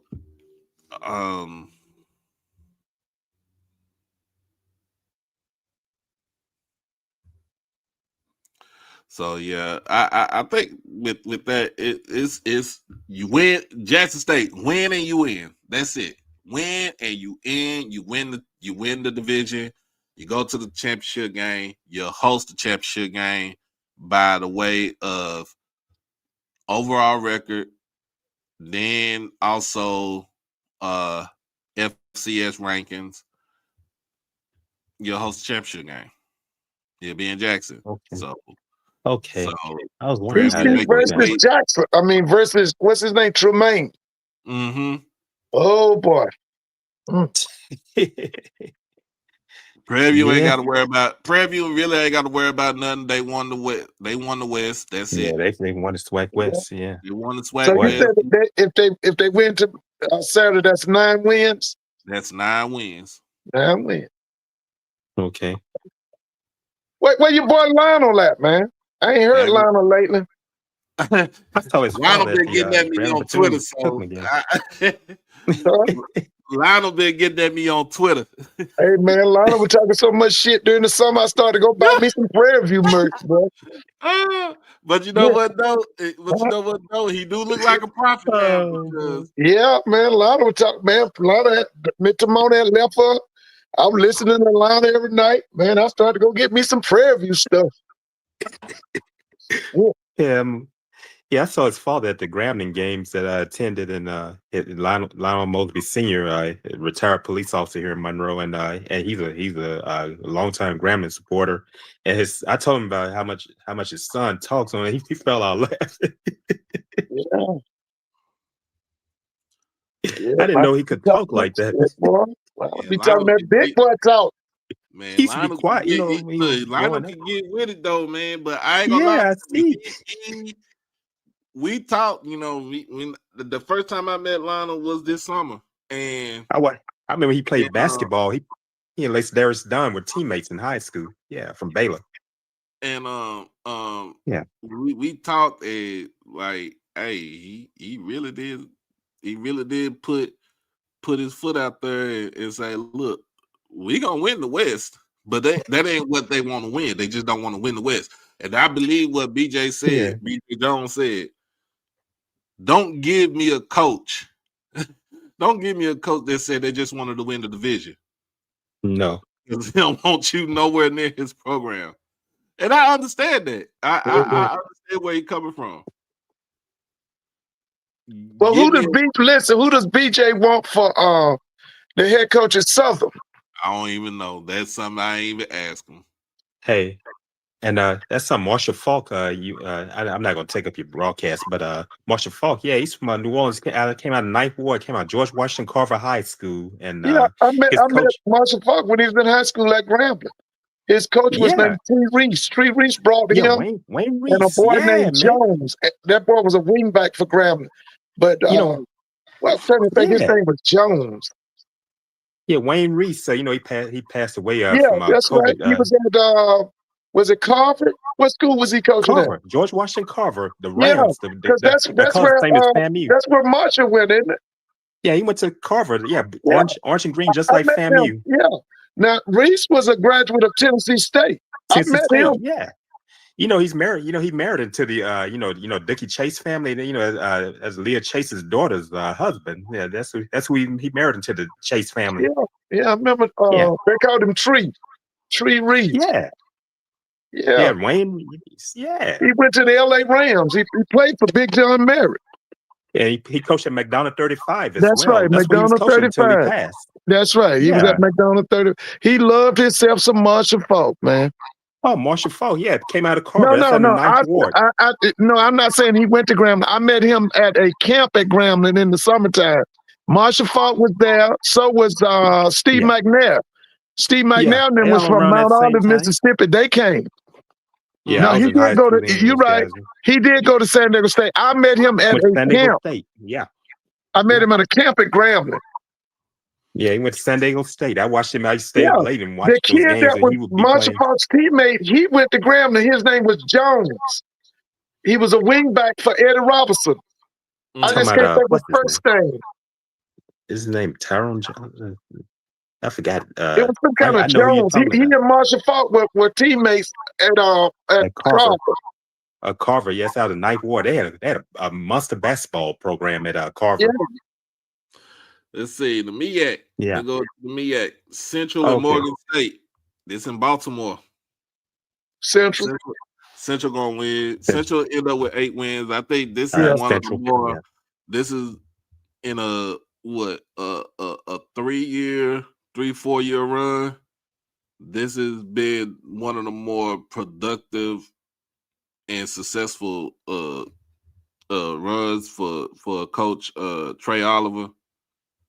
Yeah, Trey just got to beef his defense up a little bit more. Mm-hmm. He just got to beef that front 7 up. Got to beef it up. Got to go get some more of them transfer boys. Mm-hmm. Got to get bigger. Got to get big in that paint, especially in that defensive line. Then Norfolk State versus Howard in DC. This game is at Audi Field. It's not at Green. Right. It's crazy because I just heard that what Coach Scott said on Monday that they only had 2 games at home. At Green. I've been by the stadium. It's like a high school. High school stadium. I know their homecoming game should be at Audi. They play Hampton at Audi. Mm-hmm. I wish they would go to Audi full time. I've been in that stadium. That's like high school. That's Yeah, smaller that's than a what lot I'm of saying. high I school don't know, stadiums. 7,000. Yeah, there are high school stadiums larger than that. Yeah, Yeah. I don't know, 7,000. That's why I say I wish they would go to Audi, make it their own. Think about those Texas schools, Doc. They much man. They that's state of art. I wouldn't call Vic a disappointment because you got to understand. You look It's at the first year. It's his first season. Yeah, first But year. the teams that he played, he Yeah. lost. He lost at least 5 games by 7 points or less. Yeah, they just got the defense straightened out. But let me tell you this. Who is that? Trap Monday. Okay, let me tell you what's getting ready to happen. All them boys that the new coach of Virginia Tech don't want, they're gonna all be at Norfolk James State. Franklin. That James Franklin don't want, they're gonna all be at Norfolk State. All them boys that got 1-year eligibility and 2-year eligibility, and They'll come over Franklin to don't want them, they're gonna be at Norfolk. You'll see next year. They're gonna be Yeah. bigger, stronger, and faster. Oh wow, that means is one Isaiah Spencer, is he gonna leave from Virginia Tech? Well, it's gonna be dependent on Franklin's people, because they said Franklin's going to bring the whole Penn State staff down to. So now Virginia Tech. is it confirmed that Franklin is the head coach of Virginia Tech now? Yeah, they had a press conference this morning. Oh wow, I did. They had a press conference this morning. Yeah, I did sleep. So yeah, they had a press conference this morning. Had him and his family there in Blacksburg, Virginia. Yes. It's a nice spot, man. Virginia. Listen, you talking about all them kids in Virginia that's gonna come to Tech? Man, please. Like I'm telling you, all them James Franklin don't want. Don't be surprised if they end up at Norfolk State. You'll see. You said that's why Isaiah Spencer is Doc. That was at Jackson State. Yeah, Isaiah Spencer's at Virginia Tech. Okay, all right. Yeah, I remember him. Oh, you could play, man. Oh man, he's tough. I didn't understand why he left.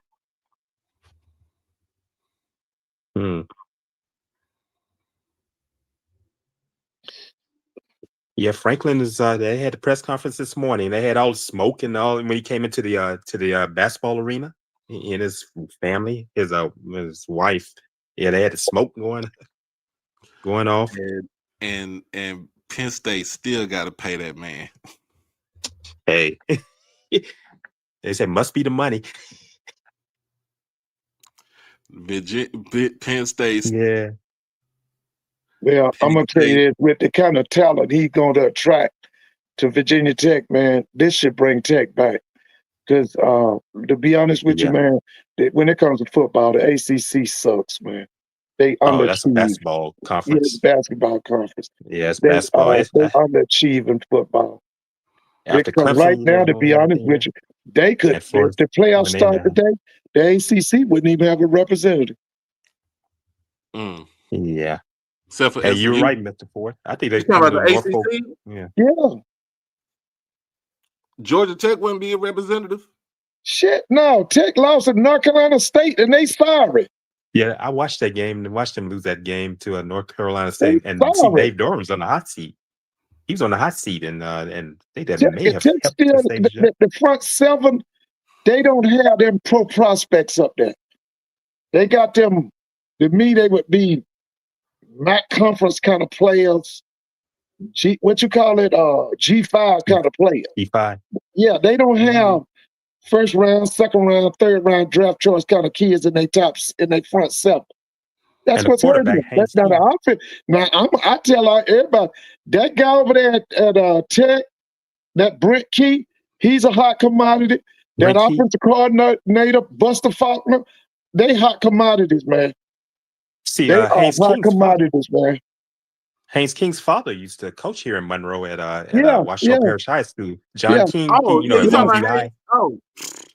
Yeah, his father used to be assistant coach at Washoe Parish High. Oh man, that man is a legend here. He used to be here in Monroe. Yeah, we know it. That man is a legend here at Longview. He's still John King. He's still Yeah, coaching. he has mouth cancer. He's supposed to have surgery. Mm. Yeah, Because Coach King, King went to Texas A&M first, right?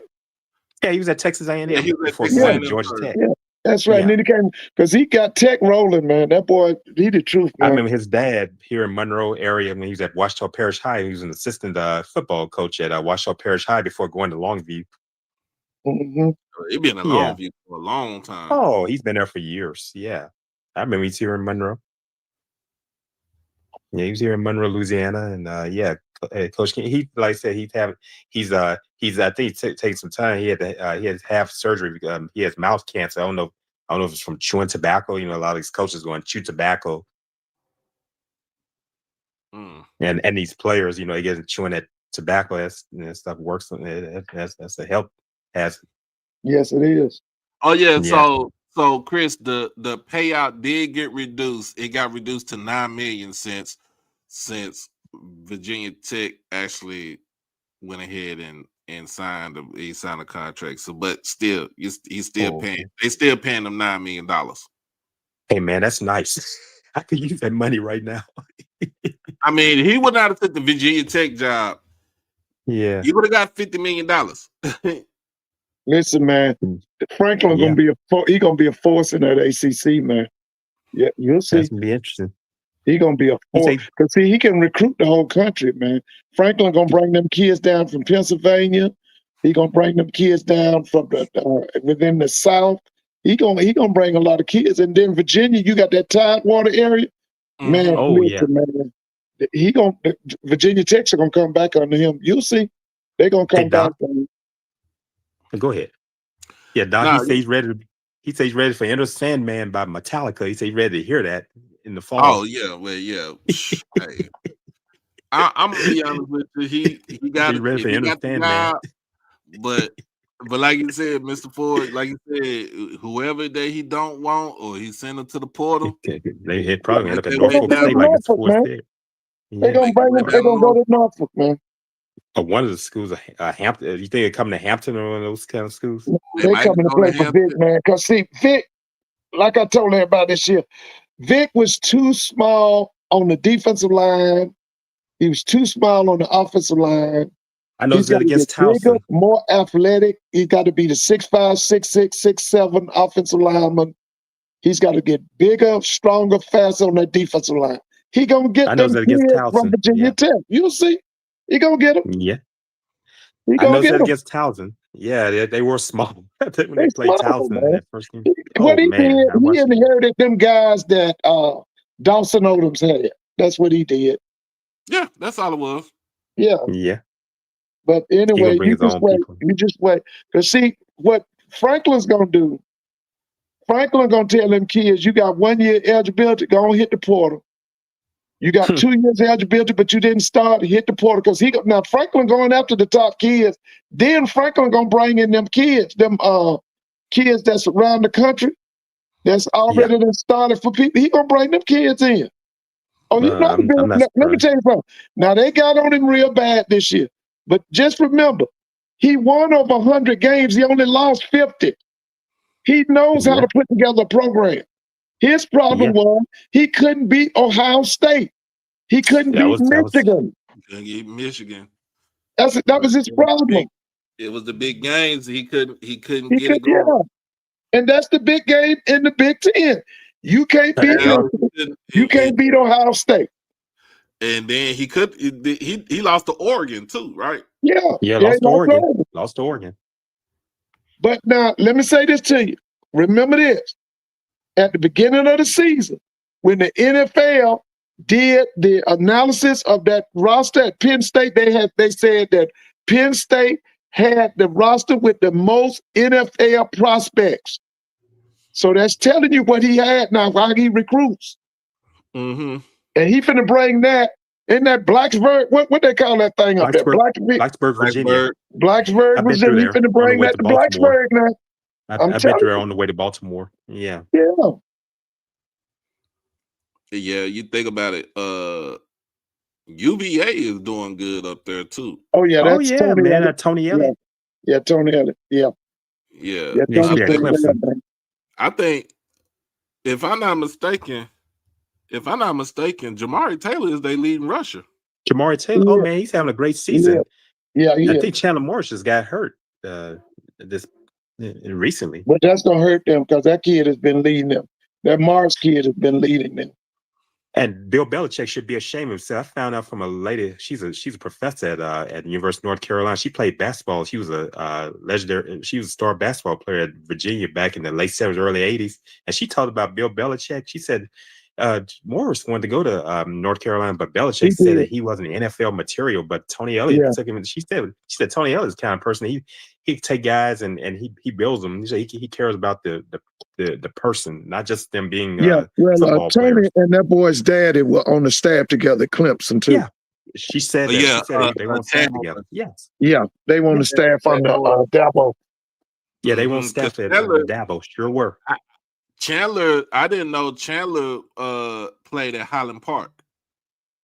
Okay. Yeah, Chandler played at Highland Park. Chandler was what they call the Scots. The Scots. Chandler was behind. He was behind Jerry Jones' grandson, John. Yeah, John Jerry Jones lives in that area. John Stephen Jones. I remember that. Yeah, he was behind him, and so his grandson sure was on that team. Yeah, he went to TCU towards the when he went to North Texas, they revived him because he went to North. When he went to UNT, he revived himself at UNT, and then my brother graduated from UNT. And then, of course, you know, out the story like you just said, him not being Belichick say he wasn't Power 5 material or NFL material. He wasn't NFL material. That's what she was saying. And hey, look at what happened. They played North Carolina and beat North Carolina. That's good for him.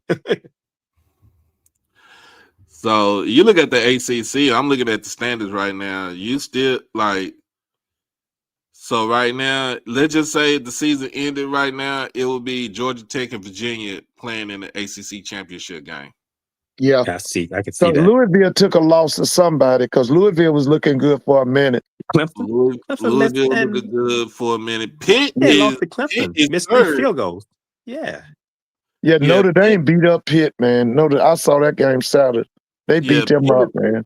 Yeah, Pitt is third, and then SMU is fourth in the conference. So and they only have one loss. All 4 of the teams in the top 4 only have one loss in conference.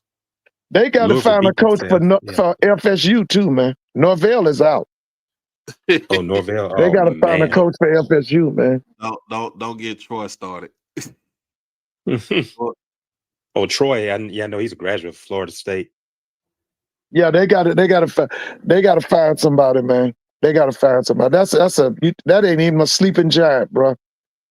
That's pathetic. You in Tallahassee, Florida, and you ain't got a major program. Florida State should be top 10 every year, man. You know, it's bad business if Clemson, if Wake Forest is better than Clemson. There you go. Wake Forest. That's why I said the ACC might not even have a representative in the college football playoff, man. The ACC football is terrible, man. But I think even though they did lose to North Carolina State, even though they did lose to NC State, I still say if Georgia Tech win, let's just say Georgia Tech, Virginia go into the ACC championship game, I still think Georgia Tech wins. I still think they will play in the college playoff. They'll be the only representative for the college playoffs. They got to win the rest of the game. They got to win the rest. They got to win that ACC. Yeah, they got to win the ACC. Tech is too shaky on defense. They play what, clean old fashioned. Oh boy. Yeah, but I'm saying they too shaky on they front seven's not right, man. It's not dominant. Yeah. Now their offense is leading that team. Like I told you, that coach, Brent Keys, Buster Faulkner's offense coordinator, that guy you talking about, that Haynes King, them running backs and wide receivers. That's what's leading that team.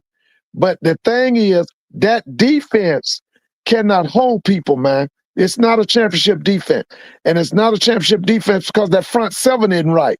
they don't have dominant players in the front seven. Well, it's gonna be a top 25 matchup next week when they play when Georgia and Georgia Tech play. And this is in Atlanta. It's in Atlanta. It's over at it's at Georgia Tech. That's gonna be a biggie, man. Yeah, dog. That's packed house, bro. It's gonna be a big one.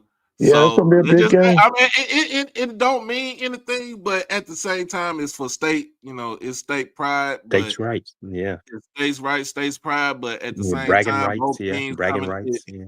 Let's just say both teams win this weekend. They come in at 10-1 into this game. When the last time Georgia and Georgia Tech came into the game at 10-1? Oh man, that had to be back in the 70s or 60s. that had to be way back. That's Bobby Dodd now. What's that man was named? Dooley. Vince Dooley. Vince Dooley. Some of that mess. Oh, you're talking about Vince Dooley's brother? Yeah, it's been years since it's been like that, man. That guy, Brent Key, has done a great job, man. He's done a great job. He's done a great job. I'm surprised some of these other schools and went after him. I'm surprised. Yeah. He was an assistant for Nick Saban, offensive line coach. Offensive line coach. Yeah. I'm surprised some of these schools in the South. Because, see, I still say LSU, because of what they're not going to get Lane Kiffin, man. They're not going to get him. I wouldn't want to mess with LSU, though. Those people, they just now getting a new president, a guy came from McNeese, Wayne Roos. Lane probably going to end up in Gainesville. He's going to end up in Gainesville. Yeah, LSU is that's LSU and Southern. Those two places, man. Those some places, man. You better have the right temperament going in there. Yeah, like I told you, man, they so impatient. You can't see. That's what I'm talking about Marshall Faulk. See, you getting a novice, an apprentice. That don't work at Southern. You got to come to Southern as a champion. You can't come down there talking about you're gonna learn how to coach. That don't work in Baton Rouge, man. If you do, like I said, if they do get him, what is his staff gonna look like? Yeah, that's gonna be key. That too. He's got to have a top-notch staff, man. That's gonna be key. And how can he connect with the people there in Baton Rouge? Yeah. That's why I'm surprised, because now Baton Rouge, see, them people got to like you down there, man. I'm serious. They got to like you. And you ain't finna talk no crazy talk to them and all that. No, man. Because, see, Baton Rouge, Southern football had always been a closed society. They like their own people. Or people that they are familiar. When they brought that Richardson man down there, a lot of them people down in Baton Rouge didn't like that.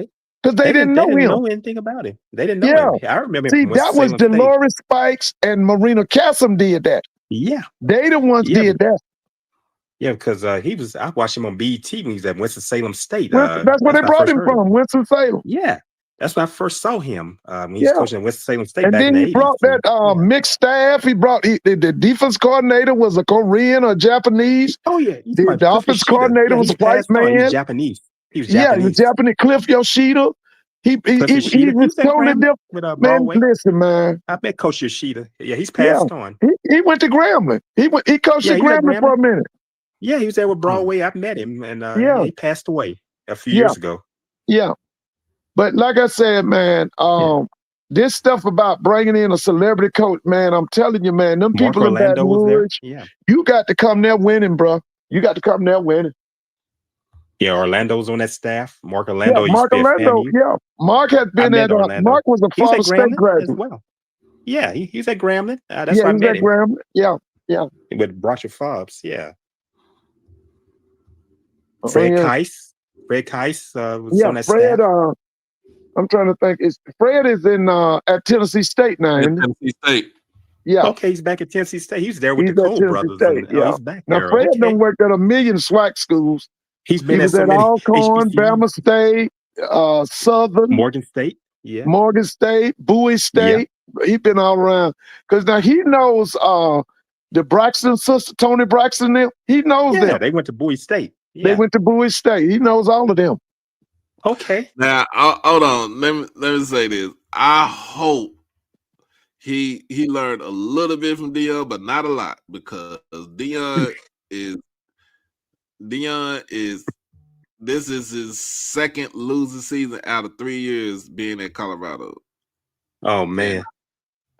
Yeah, it's Now, showing I now. hope if you learn something from this being at Colorado, is that you're gonna have to go into them kids' houses instead of thinking that you just because you're a Hall of Famer don't mean shit. Thing is just gonna come to you. Yeah. You got to go to them. If You you got to go to want, them. They feed you a good meal, good home cooked meal. You better. You have to, it's not even about getting a home cooked meal. It's just the fact that I'm you just being gotta, sarcastic. yeah, you I'm just got to being go to sarcastic. them. You got to go Yeah. to these kids' houses. That's the reason why Dion ain't doing what he not doing as Yeah. good as he is now. Yeah, I was Time being for Dion sarcastic to when I go said home, man. Dion that guy recovering from yeah. cancer. It's time for him to go home, man. Should do it with Yeah. the Cleveland Browns. He's starting. Charlotte don't have a chance at the NFL. Probably get another shot.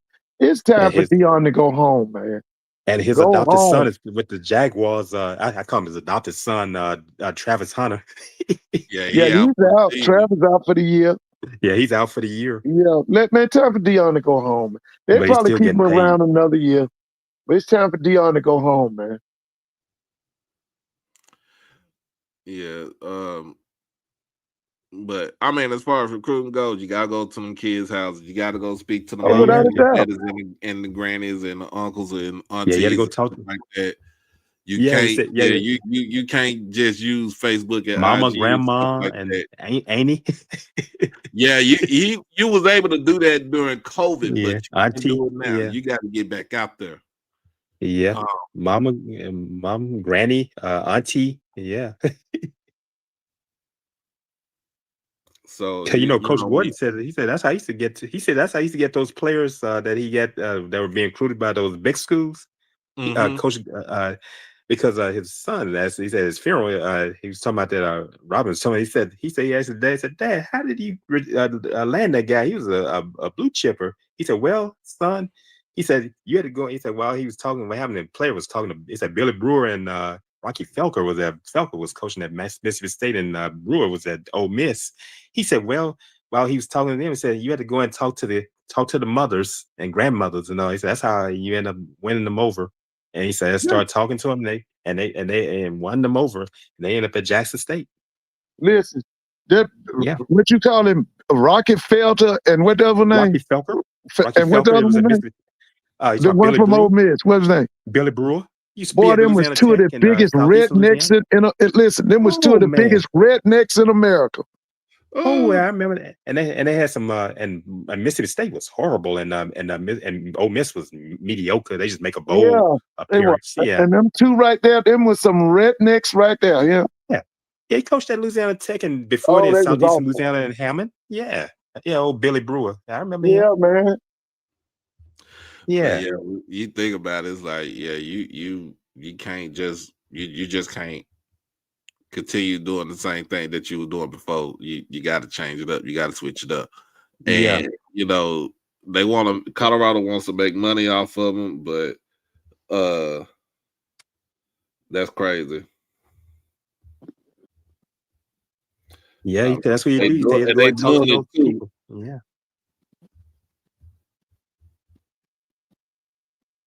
Yeah, They you're right do about it. that, Doc. You had to talk to him. Yeah, you gotta go talk to these folks, man. Yeah. So let get back to the coaching. Yeah. I'm gonna say this. Let's just say, okay, so let's get back to this.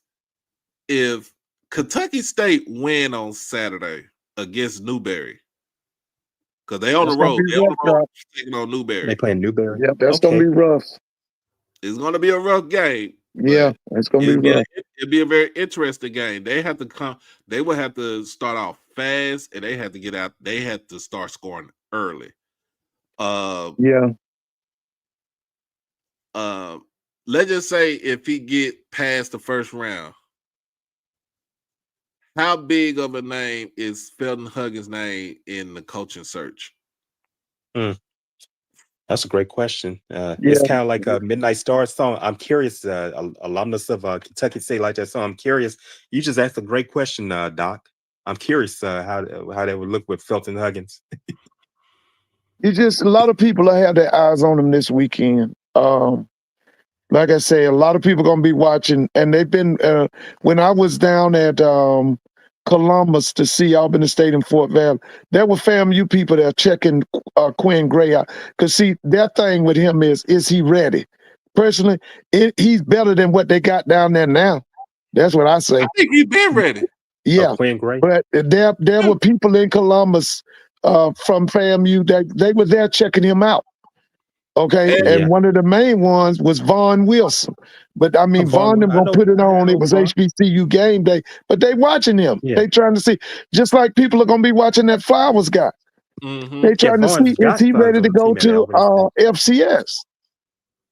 Oh yeah, I think he's ready to go to FCS because he was under some. I forgot whose staff he was under.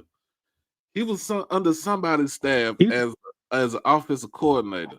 And they worked at Gray worked at Alcorn and all these other schools. I'm trying to remember. I'm trying to remember what's that, because I gotta go back to that interview that we had last year and see what staff he's told me he was under somebody's staff after he left the high school ranks. And Vaughn Wilson's godson's on the team at Albany State. Oh well, yeah. He has godson on the team. Yeah. Well, I still say that next year Quinn Gray's in Tallahassee. Yeah, and I think if Quinn Gray if he goes to Tallahassee, he's cleaning house.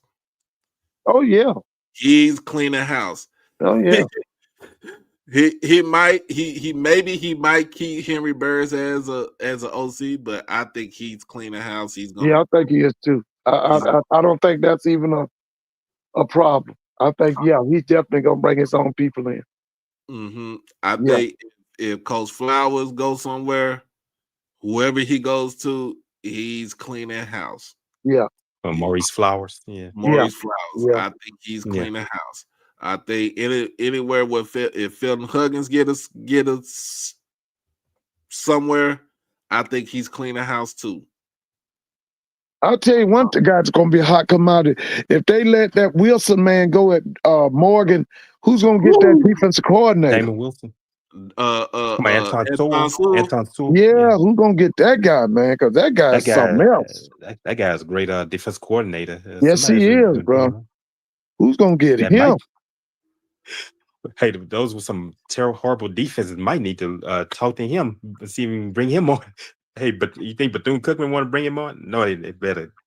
I'm just saying something. Yeah, I'm gonna say this. Raymond Woody saved his job this season. Yeah, Raymond Woody saved his job, man. Okay, he saved his job, bro. What about you? Talking about, you said no defense. Do you think? What about Deshaun Jackson adding him to his staff at Delaware State? Ooh, man. Ooh, that would be a kill shot, bro. That would be a kill shot. That would be. Well, where does Quentin Morgan land? I don't. You know what? That's another. Like I said, that's another name right Morgan. there. Quentin Morgan. Yeah, from Langston. Mm-hmm. Yeah. What happened to him? They moved on from him. He got let go. Oh, they moved on. Oh, they let him go. Yeah. Okay. But his name, like I said, his name been hot in them streets. They just had a down season this year. Yeah, they did. Grambling beat them the first game of the season in Shreveport. Yeah. So when you think about it, what are these teams? Hey, and by the way, Doc, I saw what North Carolina State got. No, I'm sorry. North Carolina A&T got 60 put on them again, huh? Yeah. Oh. I wonder what Dave has. How about your boy Dave? Dave and A&T Roy. Yeah. So who did it this time? Who put 60 points on them? Monmouth. Okay. Oh man. And was that in Greensboro? Yeah, that was in Greensboro. Man. Okay. Monmouth has a good team. But they did this. And then listen, what's his name wrote a real stupid article? What's his name? Stephen J. Gateful. Did you see that stupid article he wrote? What's the What San article State guy? was it? He wrote an article about why they should stay in the CAA even though they're getting beat by 60 points. Okay, it was a real stupid article about Steve. What I got to say to Stephen J. Gaither, shut your damn mouth.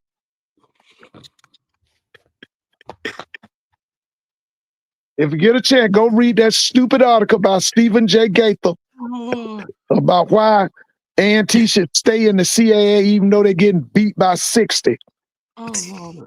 Yeah, Okay. I'll go read it, Mr. Ford. go and read it. Stephen J. Gaither. I'll see what said. Well, you know, the CAA is losing teams though too. So Well, yeah, they losing team, but they're beating the shit out of A&T. They beating the shit out of A&T. A&T can't even beat the black schools. Talking all that shit. Damn, what's his name? Trey Oliver put 60 on them. mm-hmm, South Carolina State came up there and ruined their homecoming. mm-hmm. Okay, they can't even beat the color schools. Oh man, this is Aggie pride, Aggie pride, Aggie pride.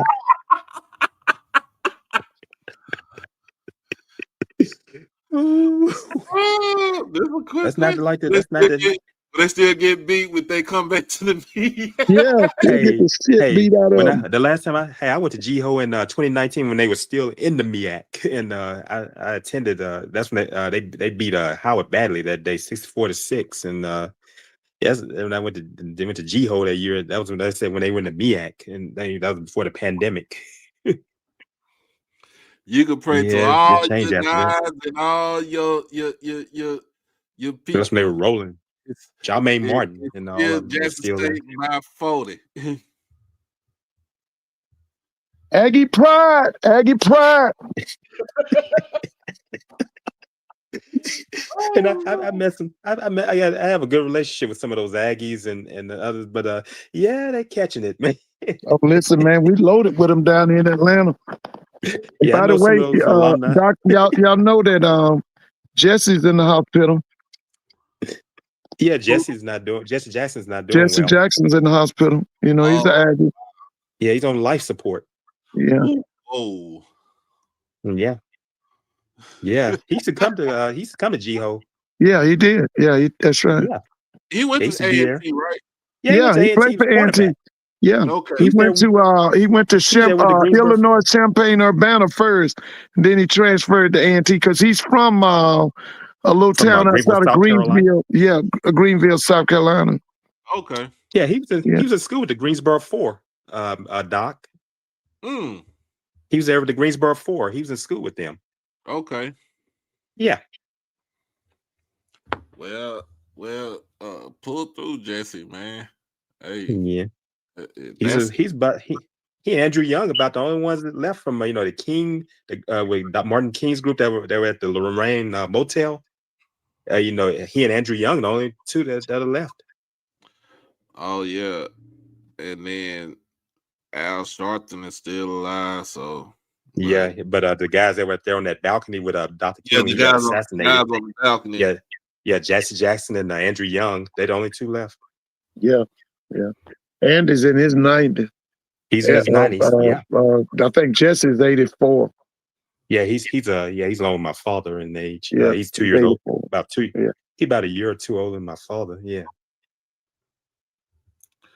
Well, yeah, man, hey, I hope he get better, but that's gonna be a blow to the black community for the ones that that lived through it. I saw him in person. He spoke here in '84. That was back when he was making the run for president. He spoke out at what's now University of Louisiana Monroe's Northeast at the Ewing Coliseum. It was Ewing before Fannie Ewing. And I saw him speak, and then I saw him in Chicago. My mother went to her national convention. She's an AKA. They had their national convention in 1998 in Chicago. Mm-hmm. He walked right past us. He's a tall guy, 6'4". Yeah, former athlete. He's 6'4". He's not a little guy.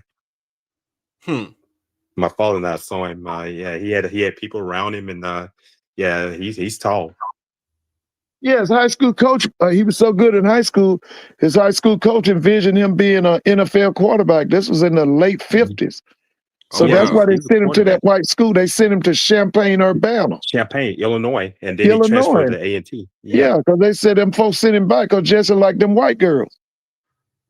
Yeah, I remember. Yeah, I remember him. Yeah, I know he went to A&T, and Yeah, after he transferred from Illinois, Champaign-Urbana. Man, Oh, Boone, yeah. I forgot you from Chicago, man. The Fighting Illini. Yeah, Yeah, that's right. Fighting the line now. yeah. But yeah, it is, man. I hope he pull through. We just hope he pull through. But if he don't, man, it's gonna be a national day of mourning for all black folks. Yeah, he's my cousins. I have cousins that are his frat brothers, at Omega Sci-Fi, and yeah, Oh yeah, yeah, it was Founders Day on Monday. Shout out to all the yeah, true. Yeah,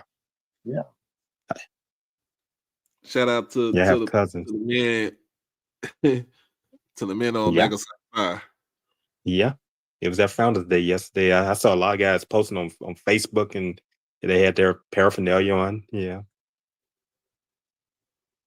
You know, one of the things they always said was the guy who helped found it, Omega Sci-Fi, Ernest Just. Supposedly he did a Just. genetic study for Adolf Hitler. Oh wow. Yeah, he was biology. Yeah, he Yeah, was he held taught at hostage in Howard Germany. University. Yeah, he was held We got a hostage in building. Germany. Yeah, We got a building named after our science building yeah, is named after him in at Jackson State. Yeah, Ernest yeah, Just. yeah.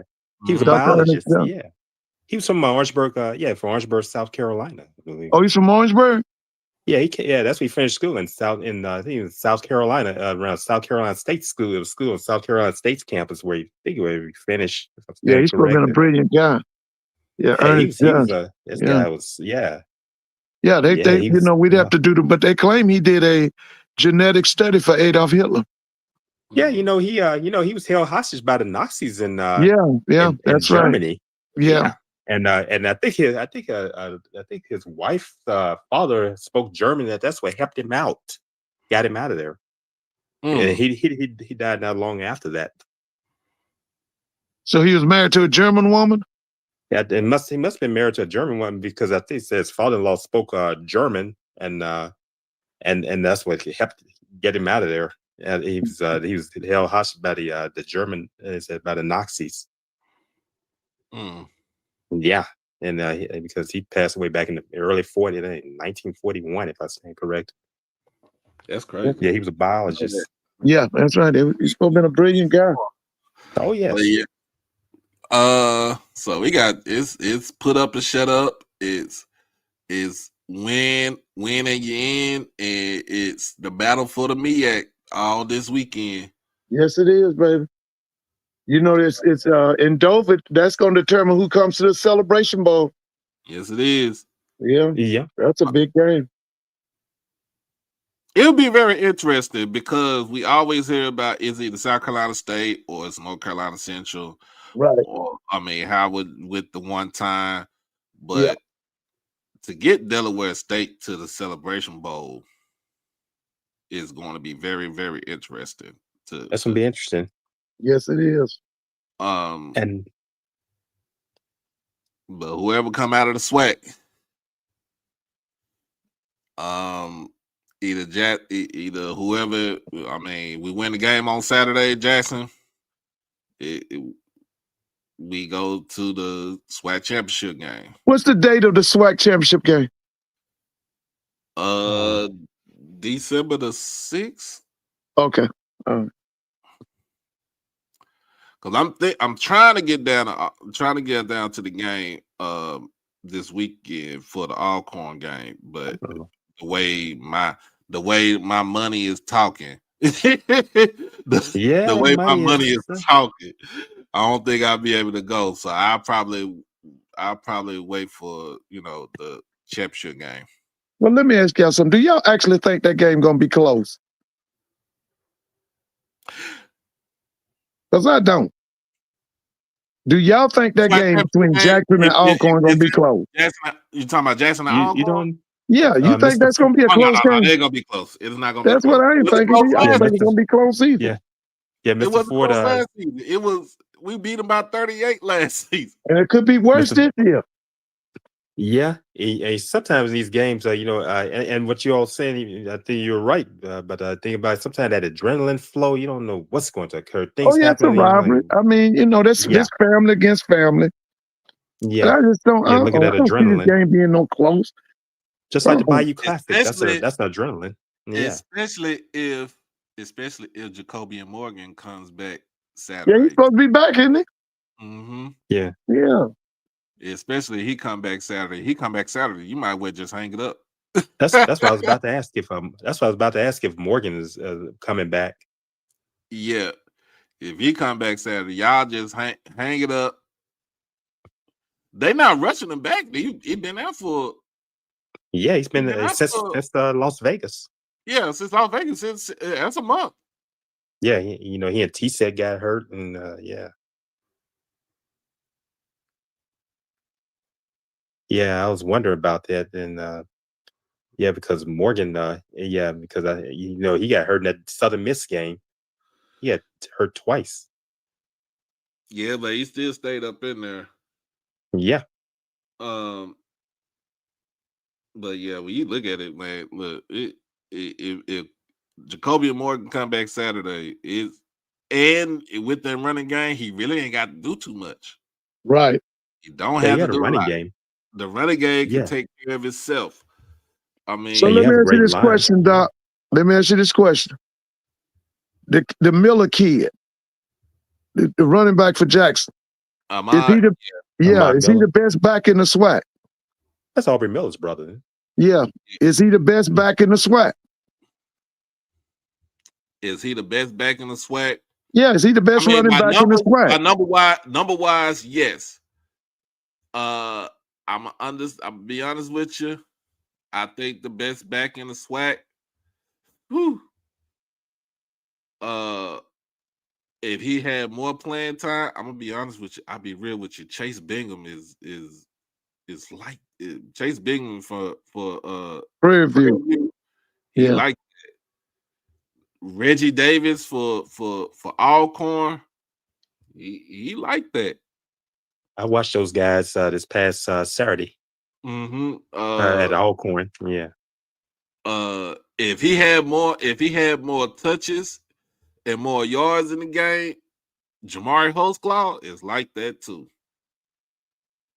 For Alabama State, like Holtzclaw. Oh yeah, I remember Holtzclaw. Athian Riffro from Texas Southern, he can tote the rock, but statistically, it's Ahmad Miller. All that boy need is 91, 92 yards to bust 1,000. Right.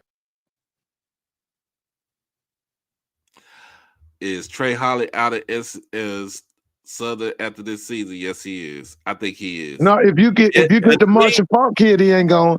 Yeah, if Marshall Falk comes down there, he stays.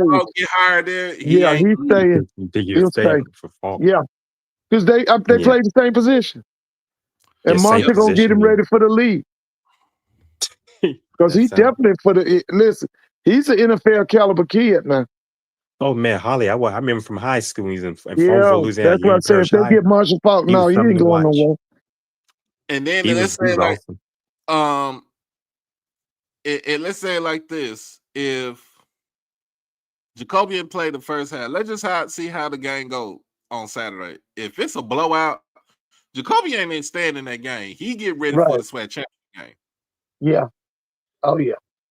You put Jared Lockhart in. You let him go and let him get that feel of that rivalry game right there, and just get out of there unscathed. You know what I'm saying? But I mean, Jacoby play a half. He good. If TC say Jacoby might let him sit out one more game and let him be ready for the SWAC championship game, that's even better. Doc, what's FAMU's record? 5-5. Okay, what's their record in the conference? 5-5. So the record in conference is 4-2. Oh, Got to be kid.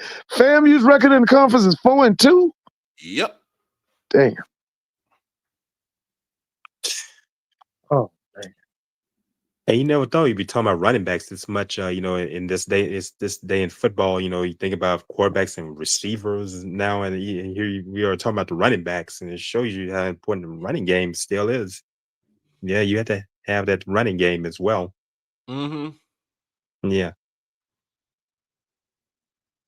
So yeah, when you think about it, like it's one of them things where this game, like running the ball, who can run the ball better? Can Alcorn run the ball better, or can Jet State clearly can run the ball better to me? Man, Jackson State got one of the best offensive lines in the FCS, man. Y'all got one of the best offensive lines, bro. Yes, I agree with you. The SWAC is a rushing league this season. Yeah, I noticed that. I've been seeing I a lot mean, of that rushing. offensive line. Yeah. I love your offensive, your line coach. What's his name? Manny something. Manny Yeah, Ramirez. that dude is good, man. That guy's really good, man. That's a key hire for y'all too. Hold on, let's get this straight. This man had Ladarius Owens for 3 years. He had Ladarius Owens at Texas Southern for 3 years. Turn around, he comes in and gets Irv Mulligan for 1 season, turning him into 1,000-yard Mulligan. Yeah, then you get Ahmad Miller this season, and you can turn him into 1,000-yard back. And Ahmad still got 2 more years left. He done had a lot. The offensive line, his offensive line at Texas Southern was so underrated. Like nobody did not give them no type of credit, but they were so underrated. And then he gets to Jackson. The first year he gets to Jackson, he turned Evan Henry and Kurt Ford and who was the other one? DeAndre Towns, Blue, and Quay Davis turned all into all conference offensive linemen. Yeah. And then still got damn near still got the same offensive line from last season, just minus Kirk and Evan. He ain't the man is not missing a beat. No, he's not. Y'all put a guy in at center in that last game. That guy looked good. Who was that? He came in at center.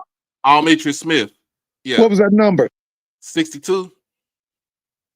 No, that's the guy that started, isn't it? Yeah. Oh, you talking about what number? What's his number? 72? Yeah, 72. That guy looked good at center. Oh, he looked good at center, man. That guy looked good at center, man. Oh, he looked good. Harris. Yeah, let me interview Mr. Miller. I talked to Mr. Miller a couple weeks ago when I went to the homecoming game. Yeah, let me get an interview with him. Oh, shout out to Aubrey. They the Saskatchewan his Saskatchewan team won the Grey Cup. Is that the Rough Riders? What Saskatchewan? They the Rough Riders. Mm-hmm. Yeah, I remember Saskatchewan. Yeah, me too. I remember Saskatchewan too. Yeah. Oh, that's where he is. Okay. Miller. Reach me at HBCU Overdrive at gmail.com. Hey, Mr. Ford. What do you think about Alcorn? You were talking about when he was running back. What do you think about Alcorn's running back, Jacorian Sewell? Love I watched him this past. Love him. He scored the first touchdown of the game. My parents and I attended the game. You know, Alcorn keeps some good running backs now because, like you just said, I think one of y'all just talked about that kid number 2. That kid is sweet too for Alcorn. Oh man, he was kicking tail in that game. What's his name? Got his name, but yeah. Oh man, he was now what's his tail. background? Where's he from? Let me see. Man, he was taking care of Yeah, he business, tough too, Mr. man. Ford. That number 2 is something else. Even the Grambling people were talking about it. Yeah, yeah, he's tough, Yeah. man. He was the difference in the game, wasn't he? Oh yeah, he was. Mhm. I can tell you, we were there at that game, and yeah, Yeah, he was a difference maker. yeah, he's different, mate. I want to know what's his classification. Where is he from? Let me see. But Yeah, he. Alcorn keeps the couple of running backs now. They keep them running back, bro. I'm gonna ask y'all a question, Doc and Mr. Ford. The games that y'all have attended, did y'all, go into the games paying for it? Did y'all, did you have to deal with a cashless situation? The last Cashless? game I went to, the first thing was the price was so cheap. I went to that Fountain City. It was only $25, and they took cash. Huh? You know what? We went I to look, Alcorn. I'm on the sideline. I don't ever pay. You know, I went to Alcorn. Mhm. They wouldn't. What happened is good. So, they had what happened? They had when he was about to get a cash. They talking about like for parking and to get your ticket. It's cashless. And the lady, and what happened? They just found a card. Was able to get the card to pay for the parking. It was $35 general, general parking, and for tailgating is $65. It's cashless, and they haven't had the card. But think about people who probably not knowing. They say, "Oh," and the way the lady said, "Oh, yeah." And said we put the notice that said, "Well, we didn't receive anything. I didn't know. We didn't know they hadn't been around Alcorn in a good while since Right. 2018." And the way they acted with it, it didn't have any customer service. And then we went to get there, and they were trying to get the ticket, and I had my debit card, and then they had to use the card to get tickets. See, it's been even the people that went to Alcorn said they didn't know they had gone cashless. They hadn't been out there. They get a Yeah, notice. a lot of schools are doing that. Reggie Yeah, Davis is 6'1", 205. He from Montgomery. He's a senior. That's right. that He's brother's from tough. Montgomery, Alabama. Yeah, That's Mm-hmm. right. Because he transferred in from Chattanooga. He's good, man. Has he got another year, or is this it? Look, is it unless they redshirted him when he was at At Chattanooga. Chattanooga. Okay. yeah. The ticket at the Alcorn Grambling game was $45. Reggie Davis Yeah. got 719 yards. Jacorian Sewell got 758 yards. Yeah, I know he And was. Those two guys were running at the Rock this past Saturday. Yeah, that Reggie Davis, I thought was a difference in that game. Oh, he was. I can tell you all. I was being right there in the midst of it, and yeah, that brother was running hard. And hey, you see how that game ended? They were doing Cal Stanford in 1982. He couldn't get it together, and had a pick oh six yeah, to end the game. that was crazy at And the man, it end. was like they won the national championship. Man, they ran all in the end. They ran on the field, all into the end zone, celebrating at the end of the game at Alcorn. So for Jackson, Yeah. Ahmad Miller has 902 yards and 4 touchdowns. Davenport has 604 yards and 7 touchdowns. And Travis Terrell got 564 yards and 4 touchdowns. Okay. So does Jackson have 2,000 yards rushing this year? Now it'll just be Ahmad. If he get 98 yards, he'll be 1,000-yard rusher. Well, I'm talking about as a team. As a team, What's that? as a team, they eclipse over 2,000 yards rushing. Yeah, that's what I'm saying. Jackson got one of the best offensive lines in FC. Man, that Yeah, kid, they do have a good line. you say his name is Villanueva. What's his name? Villanueva, yeah. Man, that kid looks so good at center, man. Yeah, he came from UNT. Oh. Oh, okay. My Oh, brother's he's tough, my man. older brother. He is Yeah. tough. My older brother graduated from UNT. Yeah, he's from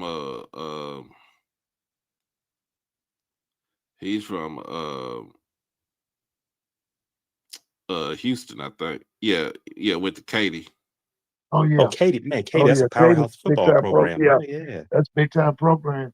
Oh, Well, yeah. Katy got about 10 schools in their area, so Yeah. I don't know if he went to Katy or Taylor or Pado. I remember Katy High, man. They had a powerhouse. Now, what you think about Tremaine Jackson getting on that high school scene next year? I mean, I Doc, think it's good. huh? I think it's good. That's what I'm saying. Because now, he gonna get some big time players in there, man. They're gonna get bigger and better at Prairie View. I Oh yeah, he's think gonna bring his own people I in. think what he just put out too is good also. I think what he just put out also was good. Hey, because of the transfer portal window only one window this time. Yeah. Oh, it's one window. Uh-huh. Oh, There's okay. only one window this time. And Okay. and now you just got to make the best of it. When that window closed, he telling you if we offer you now, Yeah. if we offer you now, you better take it. Now, Because Doc, the guy that's his offense coordinator, what's his name? I don't know his offensive coordinator. Oh, I don't even know who those coaches He on that was at staff one at time. He PV. was at Jackson. He came to Prairie View from Sam Houston. Oh, okay, Sam Houston. Oh yeah, from Huntsville, Texas. Yeah, I what's don't that guy's name? He's offense coordinator at Prairie View right now. I don't know. I ain't. You already just said. You said Sam Houston. I don't talk to folks from Prison City School. That's Huntsville. What is that? Huntsville. Huntsville, Texas. Yeah. They got a big prison out there or something, don't they? Yeah, that's Yeah, where that that's prison's the main. located. That's the main. That's the main Yeah. unit right The- there. And the women's is in Gatesville. Gatesville. Yeah. Yeah, I had a But I cousin was that going to was ask you, do you incarcerated there think that guy's years a back. head coaching Yeah. possibility? The offense coordinator At Prairie Gatesville. View, is he ready to be a head coach? I don't know. I don't know yet. Because I think he is. I don't know. I don't know. It's a possibility, but I wouldn't know just yet. Chris Buckner.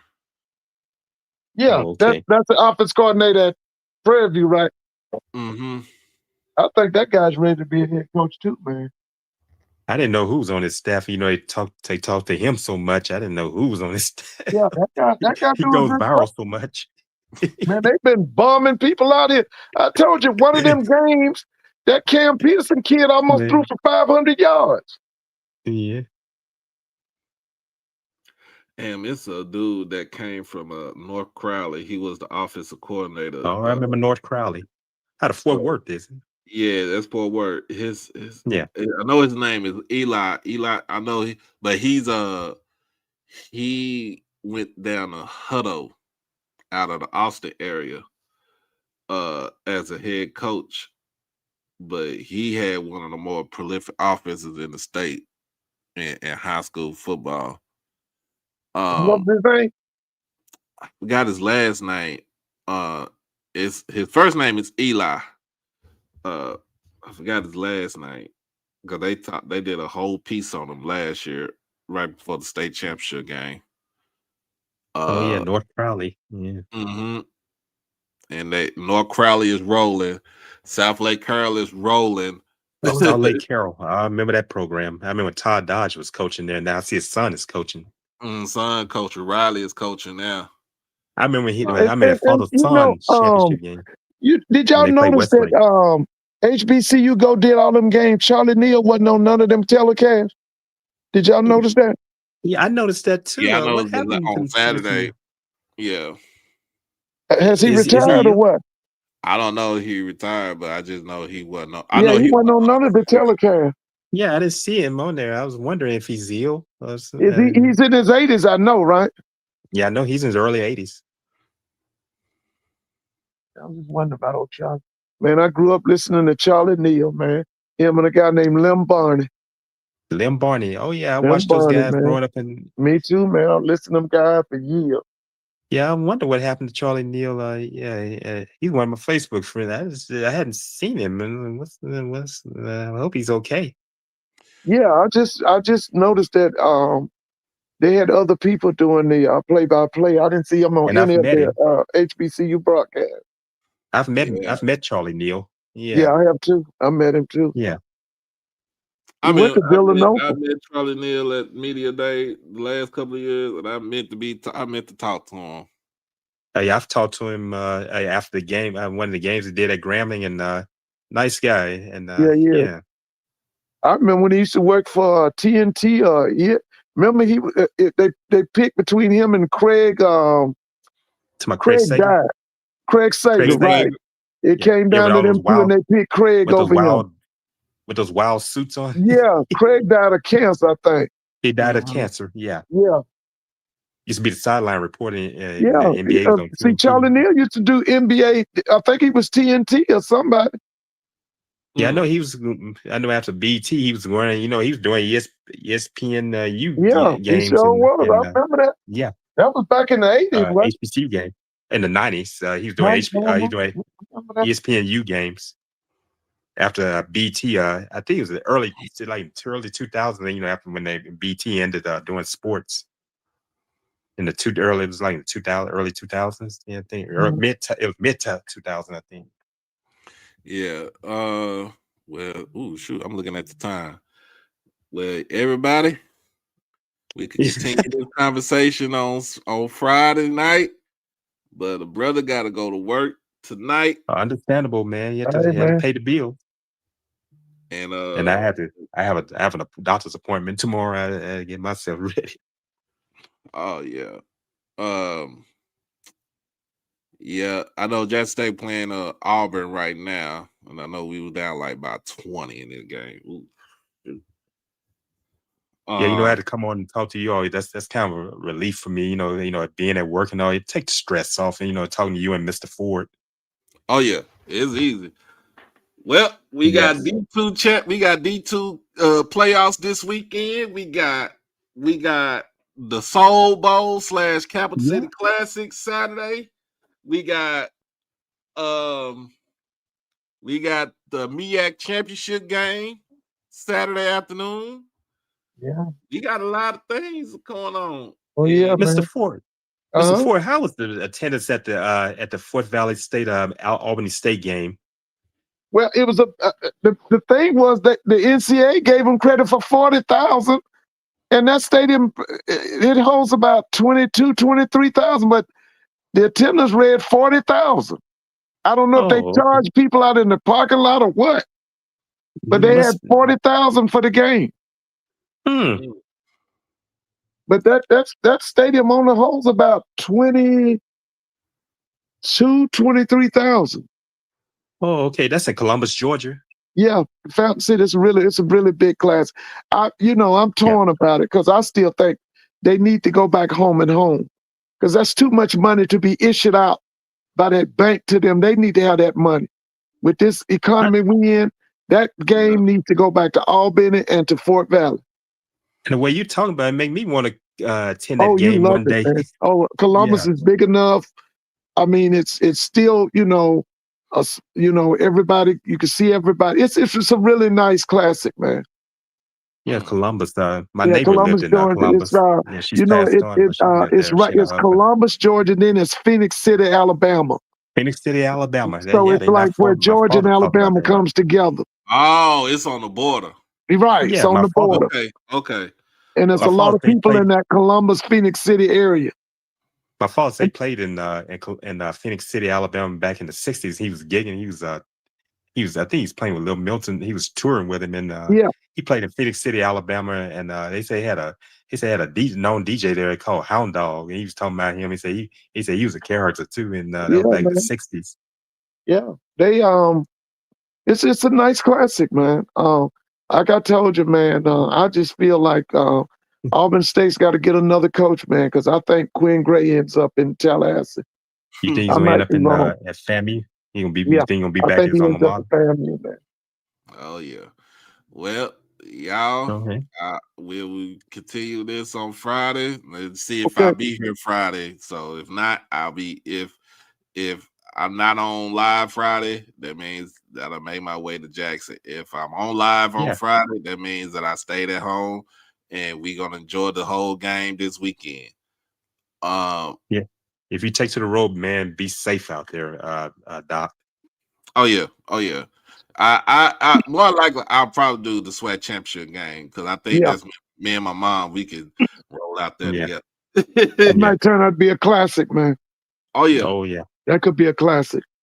Oh yeah. But I we'll agree. holler at y'all later. I'll get in Okay. touch with you, Mr. Ford. Okay, now be good here. All right. All right. Everybody have Doc a and good Mr. night. Ford. Okay, Everyone, yeah, good night. You all have a everybody great have a good night. and a happy Thanksgiving to you as well. Early happy Oh yeah. Thanksgiving. You All Happy know. early Thanksgiving to everybody who be here. Yeah. All right. Okay, All right. All all right. You right. take care. All right. Okay. Well, it's time for me to roll up out of here because I had to be at work at 10:30. It's called, you know what it's called? It's called Uber. So go ahead and give me an Uber order, put my uniform on and roll up out of here. But hey, appreciate everybody for joining us. Make sure you like, comment, share, subscribe to the channel. If you're on Twitter, hit that follow button. Come on to the YouTube side, hit that subscribe button. We working on 3,100. We over 3,000. Working on try to get to 3,500 before by New Year. Let's get to that. Let's get to that number. And tell a friend to tell a friend to tell a friend. But as always, y'all be blessed. Y'all be safe. Always make sure you check on somebody, check on your mental, check on somebody else's mental health. It is necessary. All right. Crash out on your kids and beat them out the penitentiary. And to my man Melanated, yes, I heard the prayers. I heard the Lord. He heard you cry.